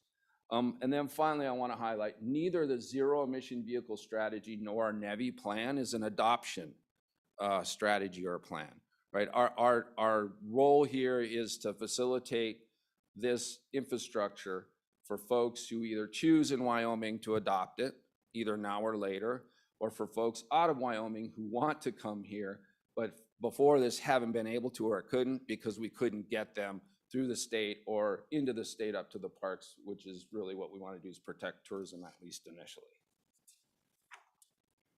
Specifics in the NEVI plan is, again, $3.9 million this first fiscal year. There are mechanisms that will actually get to spend 2022 money in 2023 if we don't obligate it this year, because we have to turn in our NEVI plan to the federal government no later than August 1st, and they have until September 30th to approve it. And you can't spend money in the plan until you have it approved. So if, the end of the fiscal year, so there's a mechanism to roll that money because it is formula funding. To let you know, we're ahead in the planning cycle, and I actually expect to put our plan up to the feds probably about the first week of June or so for review. The goal is to create a nationwide electrical network from the federal government's aspect. Again, here it's to create the infrastructure necessary for folks who choose to use the technology to move around the state. It can be funding is up to 80%, and the 20% matching can be private. And again, going back to the policy guidance we got from you a while back was no state funds in the matching. So that is our plan. That plan, it will include private matching and or community, municipal, county, whoever else decides to put in for one of these stations. The funding will allow for the purchase, installation, maintenance, and operational upkeep of the station for up to 5 years after the stations are put in place. Now that's very important because that 5-year operational support is going to be necessary for any of these stations to really hope to survive. And I'll go into a little of the specifics of that very shortly. Following slide 10, we have to spend the money first along our corridors. And again, corridors are our interstates. We can't take any of the money and give it to communities off the interstates until the interstates are completely built out. And the interstates are considered built out based upon the discretion of the U.S. Secretary of Transportation. That could be problematic for us because the stations are pretty big. Each station is got to have 450 kilowatt ports capable of operating simultaneously. So that takes 600 kilowatts of power, which is significant. Fortunately, I've contacted all of the utilities that have areas along the interstates, and they all say that basically they can support that type of power draw where it would be needed along the interstates without an upgrade to 480 volt 3-phase or anything else, or a substation upgrade. So we're lucky there. The stations have to have internet connectivity because we got to be able to see what they're doing. We have to monitor a bunch of things about them as they're operating. And then finally, probably the most critical thing about the station is they have to be within 1 mile of the exit off the interstate, and they have to be no more than 50 miles apart, which if you look at our map and you put a station somewhere, anywhere along one of our interstates, and you go 50 miles from there, there are places where there is nothing, right? So that is going to be a challenge for us. Mr. Chairman? Is there a waiver process for that, for rural states? Mr. Chairman, Senator Pappas, in the NEVI plan, we can request exceptions to the 50-mile rule, and we have to state why are we requesting the exception. They've given us no guidance on what they might consider as a valid exception, other than to say we're going to get additional guidance to the NEVI plan on May 13th, the final 180-day guidance. This issue's been brought up a lot by all the states kind of in our region. And we know they know about it, but so far they haven't played their hand as to what they would consider a valid exception, other than saying if 480 volt 3-phase at a remote location. They've used that as an example. Unfortunately, our utilities have done a great job of keeping our electrical infrastructure up, and so we don't actually have that to hang our hats on right now. Program Representative O'Hearn. Thank you, Mr. Chairman. Jesse, you mentioned level 3 charging. Is that the 20-minute that I've heard of? That those could be charged in 20 minutes? And what's the longevity of batteries? I know my phone says it'll last longer if it takes 10 hours to charge than 20 minutes. Do you have any info on that? Mr. Kirkmeyer? Mr. Chairman, Representative O'Hearn. So the DC fast charging, the 50 kilowatt, you're looking at 3 to 4 hours to get a vehicle full 80% full charge. At that 150 kilowatt power level, it's 20 to 25 minutes. And generally, one of these EVs, when it's driving on the road, they charge up to 80% very quickly, and then they slow charge after that because the battery starts to overheat. So really, folks try to get to that 80% level. So that's probably what you're looking at, is the car's kind of depleted, and then you charge it up to 80%, and then you're on your way again. These the cars now are coming out with bigger batteries, 50 to 70 kilowatts per charge. So you've got a big battery in there. The range is getting into the 200 to 300 mile range. Some of the more expensive cars, the Lucids, or some of the trucks that Lightning, they're advertising the Lightning and the Chevy Silverado. They think they're going to have even bigger batteries in, so they would take longer to charge. So, but a person driving one of these vehicles along our interstate with a 150-degree port being charged can expect about a 25-minute wait wherever they stop to charge. At a 350 charge rate, you have that. You're getting really close to filling your tank up with gas, 10 to 15 minutes. Thank you. Representative Baker. Thank you, Mr. Chairman. I just have two questions. One is that I'm not an electrician, so I've heard that these level 3 charge stations, they consume as much electricity as a super Walmart. I mean, is that accurate? And then secondly, has there been any discussions about what the future might hold with the new innovation with Tesla and their ability with these solar panels, portable solar panels? Has there been any discussion about maybe implementing that technology into the system? Thank you. Mr. Kirchmeyer. Mr. Chairman, Representative Baker. So the first question about this, yes, a 600 kilowatt draw is significant, right? And so I don't know how much a Walmart draw is, but I know the YDOT complex, the whole YDOT complex in Cheyenne, and there's what, 10 or 11 buildings there. It's probably in that same range. So if you're plugging 4 of these cars in at the same time, it's a significant pull. And then we'll get into the challenge that creates for the owner operator with response to demand charges, because you're grabbing a lot of electricity very quickly. Yes, there are ways, there are currently technologies that integrate batteries, and integrate solar cells, and some of the companies are putting them out, but even they can't produce that much power that quickly. So it usually runs through a battery, and then the charger pulls off the battery, and then the solar panels or a fuel cell or a generator charge the batteries. And that technology is really geared at this issue of preventing demand charges for the operator, because those demand charges can be significant. We've got a number of folks who've done some analysis in Wyoming. NASIO produced one that suggested that a car, one of these chargers being visited by a car, you're looking at about a $400 for a 20-minute hookup at a low-use remote station.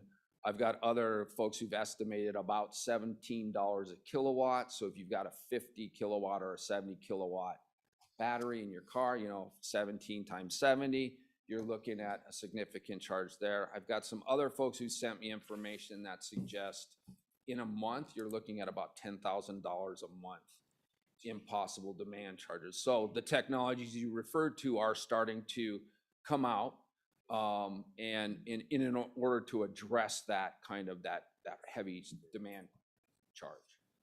Representative McGuire.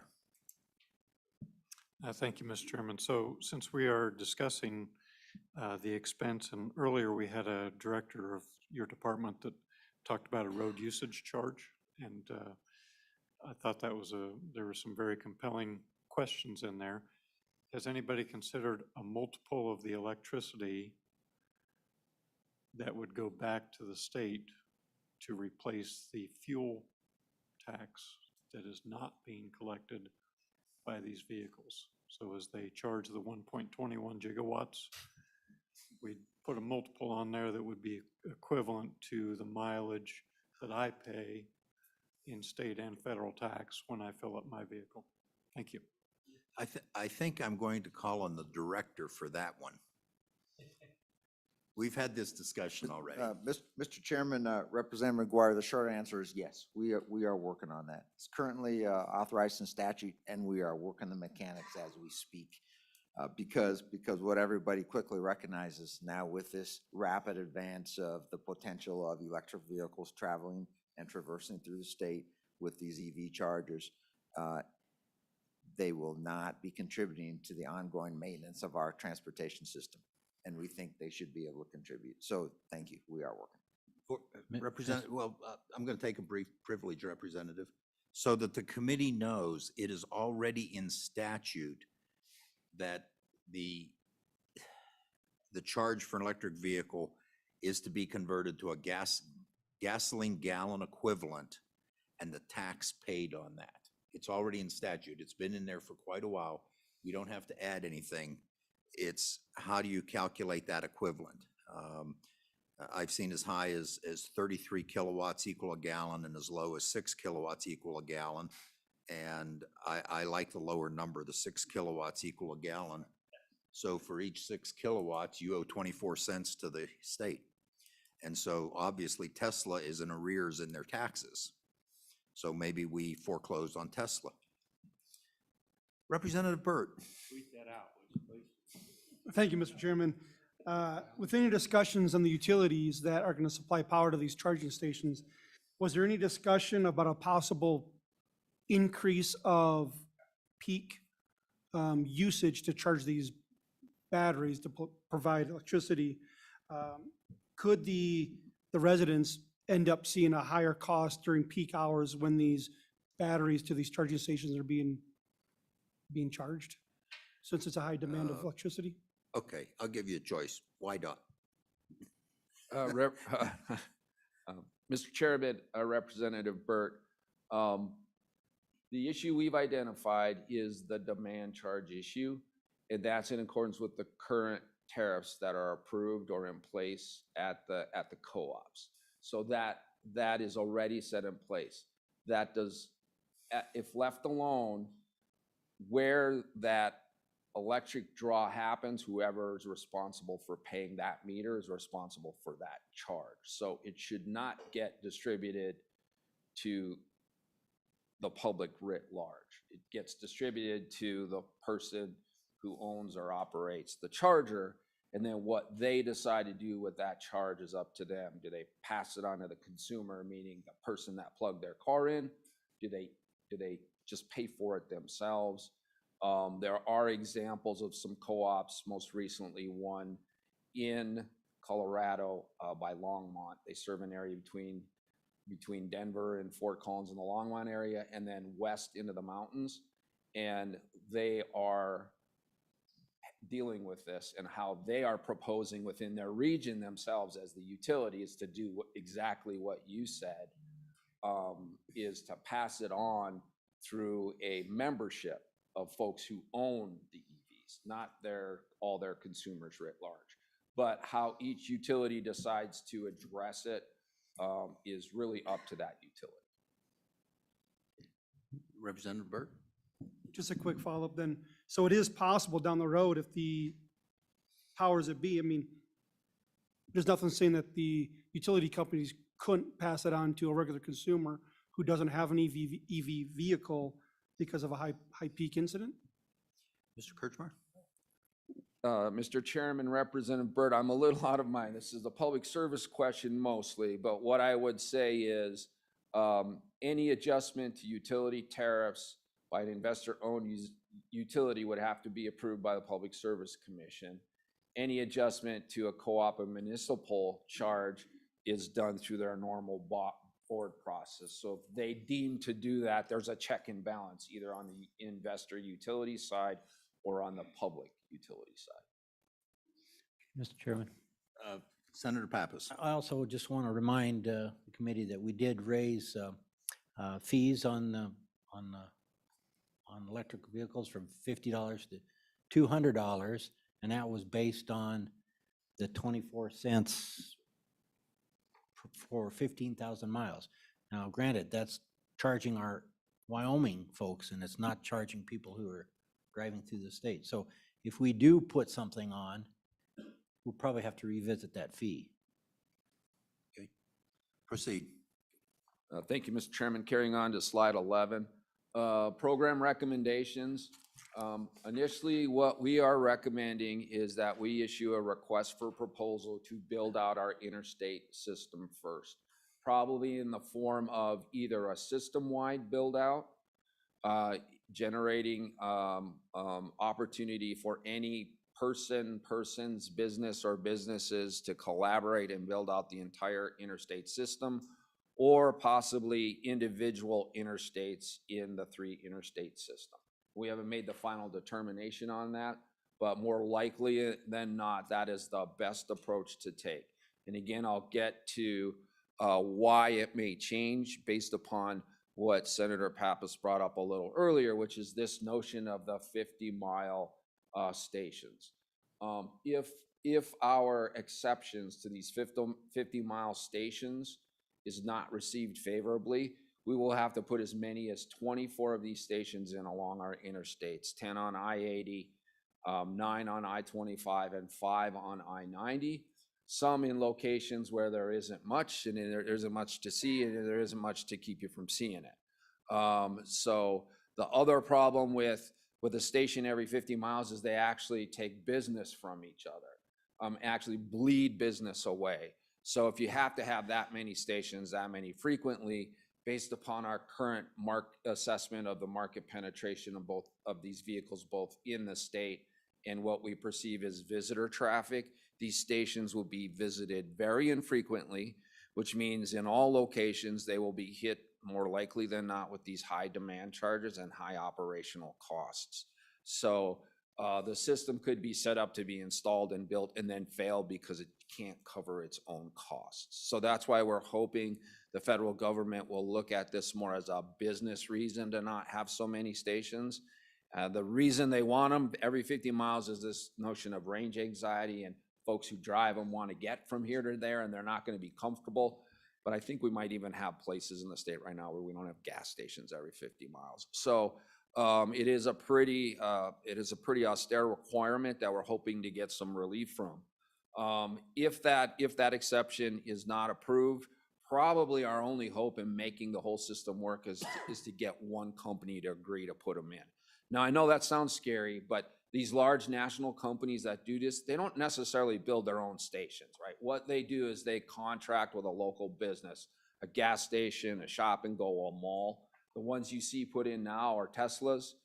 Normally around the state, they're at hotels, they're at shopping centers, they're at shop and goes. A couple of these manufacturers actually have nationwide arrangements with trucking stop companies and things like that. So that's the most likely candidate for the successful implementation and support.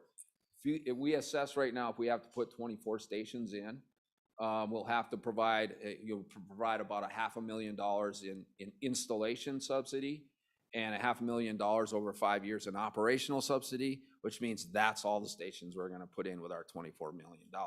So our hope then to try to get folks to the tourist areas probably is not going to work out so well. So if you would go to the map, please, which I believe is the next slide. So when we look at the map and the challenge we have, the three interstates have to be built out first, but the 3 interstates don't necessarily get folks to Yellowstone and Teton. And that's really where we got to get the tourists, right? So we've made an arrangement with the Park Service, and they've agreed to support our exception request in exchange for freeing up some of the funds to put the stations, take some of the stations off the interstates and get them to the areas where the folks visiting might want to go up into the northwest corner of the state. So we're hoping that again will be viewed favorably in our overall plan. You could see the routes, the additional routes that we selected. Those routes were recommended based upon 3 things.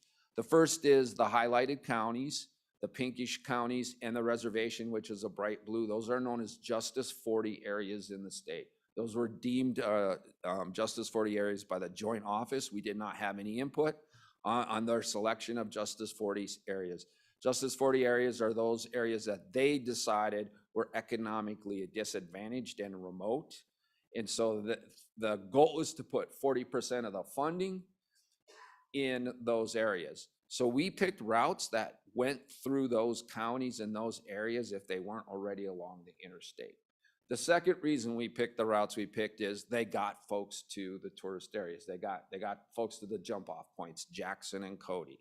And the third reason we picked those routes, and believe me, going through the town hall, when we talked to folks, and if their town wasn't on that route, they really had a good reason why it should, right? And I get that. But we just did a daily vehicle miles traveled average, and those were the most heavily traveled routes. And the reason that's important is each one of these stations needs about 36 visits a day to cover its cost. Our current assessment based upon market penetration in our state is each station will get visited 0.3 times a day. And that's really challenging, especially if we have to put 10 stations along I-80, 9 stations along I-25, and 5 along I-50. If we could have that, and then move those stations up toward the parks, then we're distributing that challenge each station is going to have with each other and what they're going to pull from each other with regards to revenue until the technology is adopted more. I've also done some preliminary math that suggests that, at 0.3 station visits a day, you could double vehicle miles traveled by these vehicles every year, and you're not starting to get into that 36 a day visit for about a decade. We can only subsidize operational costs for 5 years with this money. Mr. Kirchmeyer, you've used the term "we" quite a bit.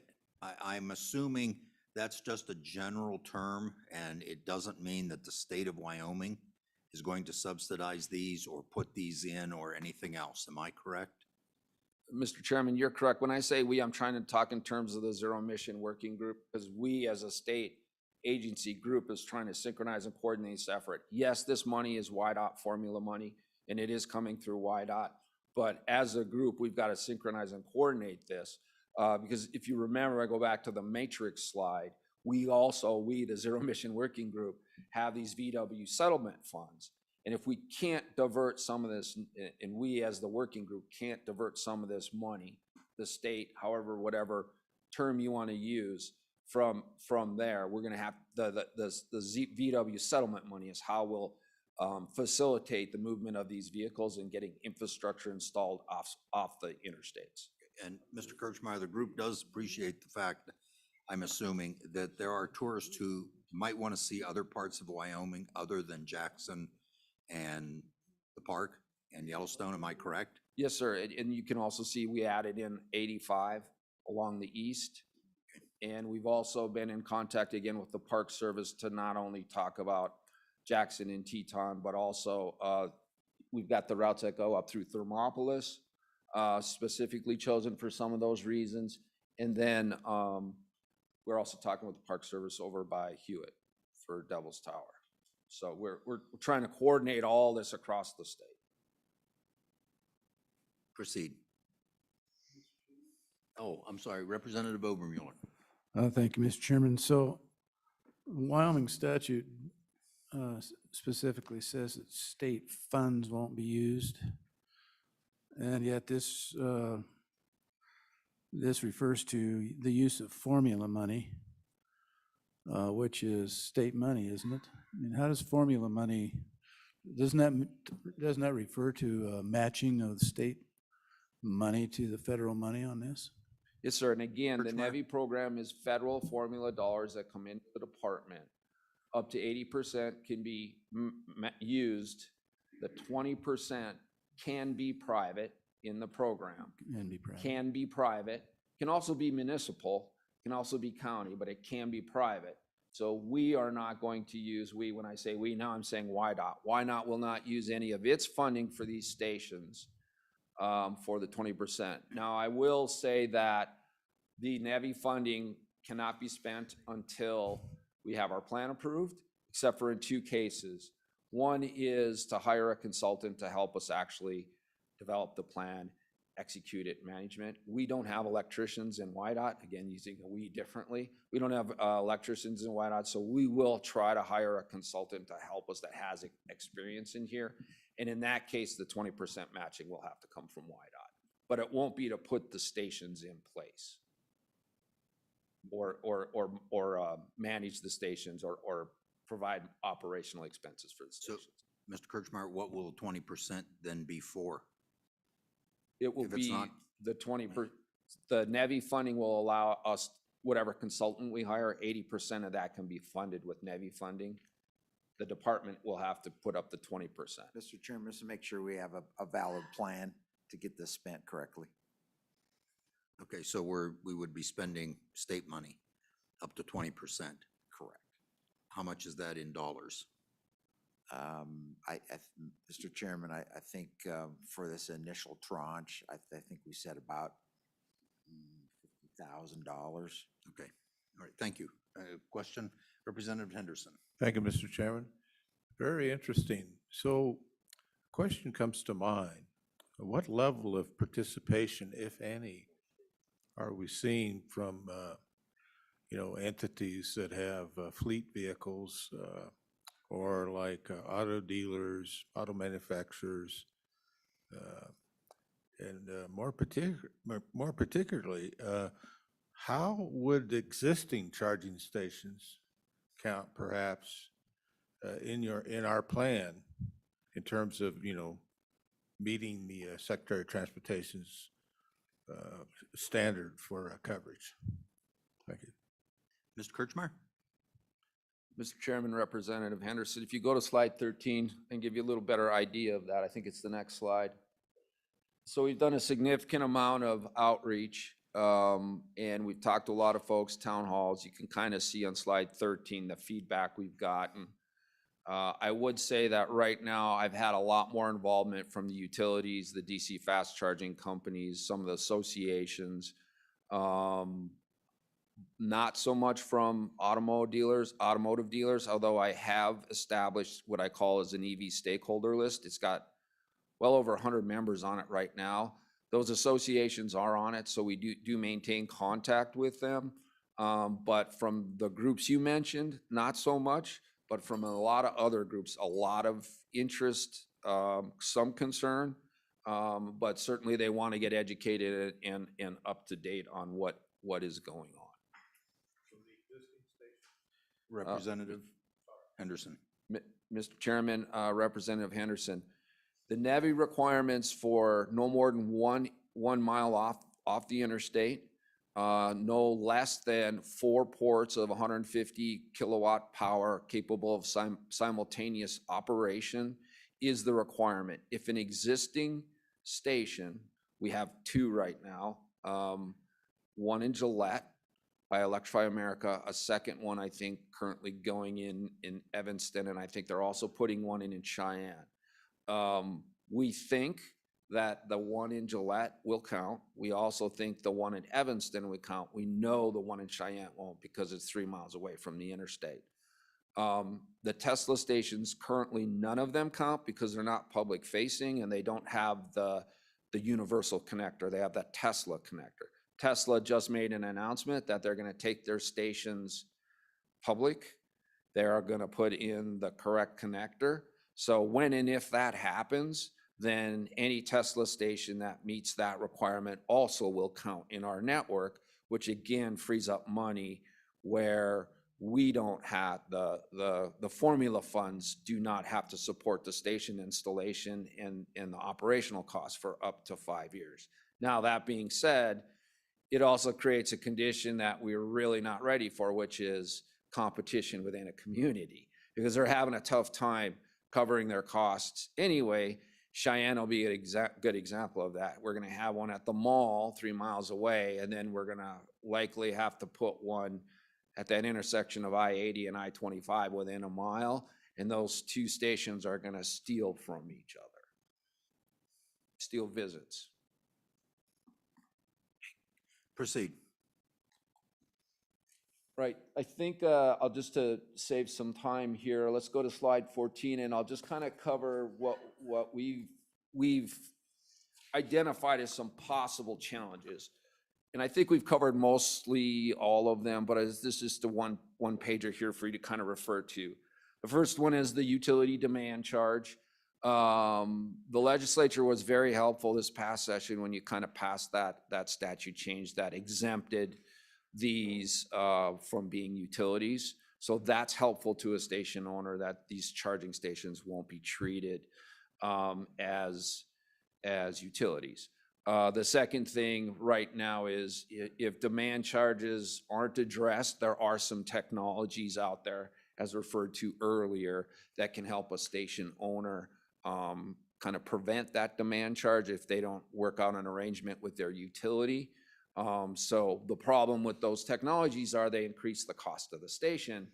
And I'm not so sure, I sent this question up to the joint office, that type of technology is actually reimbursable. So we're waiting to get final guidance on whether self-contained charging capability, generation capability is a reimbursable technology. The second one is this per gallon gas equivalent that we've identified, and we're working on that issue. Possible federal policy, getting back to the 50-mile, again, identified by a lot of folks. The next one that received a lot of local interest was the use of rest stops. Right now, I don't think we have the need to use rest stops. It's not like we're short locations. We got too many locations to put them in. The second thing about rest stops is there's nothing else there. And if you're sitting for 25 minutes, you probably don't want to be sitting at a federal rest stop. I mean, it's fine if you have to go to the bathroom, but that's all there is. We really want to co-locate these with businesses that have food, that have internet, that have a restaurant, or they have some shopping. So if folks are plugging their car in for 25 or 30 minutes, they can go do something else. We've talked a lot about the corridor station costs and operational viability, and that really we gotta try to get the number of stations reduced on the corridors so that each station has the capability of actually at some time being feasible from the economic side. And then that just kind of leads to the final issue is we got to have enough stations to address this whole notion of range anxiety. So tourists that want to come here or Wyomingites that want to purchase this type of technology can and will be able to use it, but we can't have so many stations that we threaten the whole network and it can't financially keep itself up and running. Quick review of milestones. We pulled down the EV strategy. We will probably finalize that at the Zero Emission Working Group next meeting. We'll complete our NEVI plan in June. We'll post it online for public comment, probably keep it up for about 2 weeks. Make any changes based upon public comment and send it up Federal Highway or up to the joint office for Federal Highway review and hopefully approval. And then we will probably issue our request for proposal for our consultant. That will help us make sure the plan is solid and do the technical side of it, the electrical and technical side, to make sure that the stations, when they're designed and built and installed and constructed, meet all the technical requirements, because there are a lot of technical requirements associated. Issue that. And then we're looking at this fall, once our plan is approved, for putting out the request for proposal for the build out of the corridors using the NEVI funding, at the same time releasing the funding procedures for folks who aren't on the interstates but want some of that VW settlement money, to issue that VW settlement money. And the target for the VW settlement money is a little bit different than these great big high-powered stations. The target for the VW settlement money is, again, towns or locations or businesses away from the interstates, multi-family, multi-level, level 2 charters, multi-port level 2 charters for like multi-family dwellings or hotels, things of that nature, and or the smaller DC fast chargers, the 50 kilowatt, where someone might want to put it in their restaurant. Someone shows up, they eat supper, they're there for 2-3 hours. When they come out, their car's charged up. So that's kind of the goal of that VW settlement money. Pending any questions, gentlemen, that's what I have. Any questions? Questions? Not seeing any. Thank you. And any public comment in the room? Any public comment virtually? Okay, none? With that, I will close public comment. We are done. Okay. Mr. Co-Chair, that wraps up our agenda. And I think we've given staff directions. And Heather, do you want to kind of go through those real quick? Mr. Chairman, I'm happy to. There's a to-do list of several others, which I will hopefully, I'll just try to eliminate those as I'm speaking through them and contact them separately, as far as if you asked different people along the way for more information. As far as some of the requests from staff, well, actually, it's probably simpler just to go all the way through. You requested several things, like from the Department of Health, the detailed staffing info. There will be a working group comprising Representative Henderson, Representative Stivar, to work with LSO and Wyoming Military Department to come up with the couple bill drafts regarding the recruitment and retention. There was a request for calculation regarding how the vet's property tax exemption that was in their materials was arrived at. Engineer Gillette is going to look into the load capacity of high mast towers. That was a request of them. You had requested that YDOT look into the increase per hour to present, well, several of these were presenting at the next meeting as far as the increase per hour when they were discussing troopers and dispatchers, and YDOT putting together the hazard pay guidelines for the August meeting. And you requested of LSO Kaylee what the towing rates from other states look like as far as the actual rates to supplement her subject or her white paper.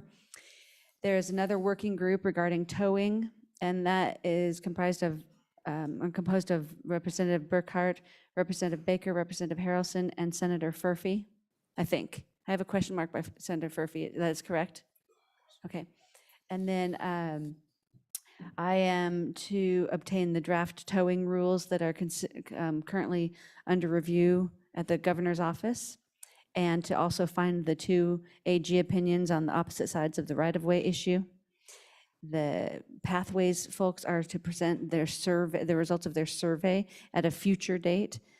The third working group that was determined was Chairman Burkhart, Chairman Landon, and Senator Furphy regarding the additional right-of-way issues. Pierre is going to provide, from LSO, is going to provide additional information and then revise his white paper. I actually received the additional information and will send that to the committee just momentarily.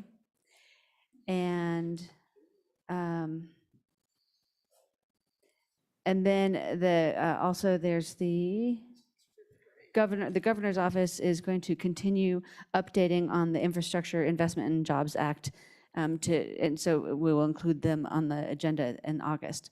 Now, the bill drafts that the committee elected to sponsor are the Space Force and the TCPR. And the bill drafts that have been requested are Wyoming Military Department Recruitment and Retention, with the two that will come from that are potentially going to come from the working group regarding the $500 stipend and also the employer benefits. There is another bill draft regarding active duty service for the malpractice coverage for the Wyoming Military Department. There's the bill draft to remove the 1-year prior employment prerequisite regarding military leave. And there is a bill draft that regarding verifying the veteran designation on a Wyoming driver's license. That was the 6 between the one that the committee elected to sponsor and then the 5 requests. That's the 6 for the military topics. Then the additional requested bill drafts are to draft or to resurrect the 2021 Senate File 9, which was about moving expenses, to draft a bill coming from the towing working group that will resurrect the bill that was in the materials for them to look at, but also may include a way of addressing the multiple ownership of the towing companies. And then there's also a request to draft the ORV bill from last session to bring that for the August meeting, and a right-of-way working group bill that will come. And another bill draft is the ORV equipment and insurance bill proposed by YDOT. Another bill draft is, excuse me, is the county gravel roads management tech transfer bill as proposed. Another bill draft is the resurrect of 2021 Senate File 4 as engrossed, and also include for discussion when we talk about it the House amendments. That's the airport districts bill. And then another bill draft is to revise the permanent trailer registration pursuant to discussion today. Another bill draft is one of the statutory changes regarding benefits for a spouse killed while on duty, and another bill draft for winter road closures, another one for child safety restraints, and another one for the alternative contracting bill. 17. Yes, so that matches my Okay. list. Mr. Co-Chair, does that match yours? Obviously it does. Okay, all right. One last thing, if you have your voucher forms, expense forms, please give them to one of us to sign, or you're out of luck or on your own for your expenses. With that, anything else? We're adjourned. Good job.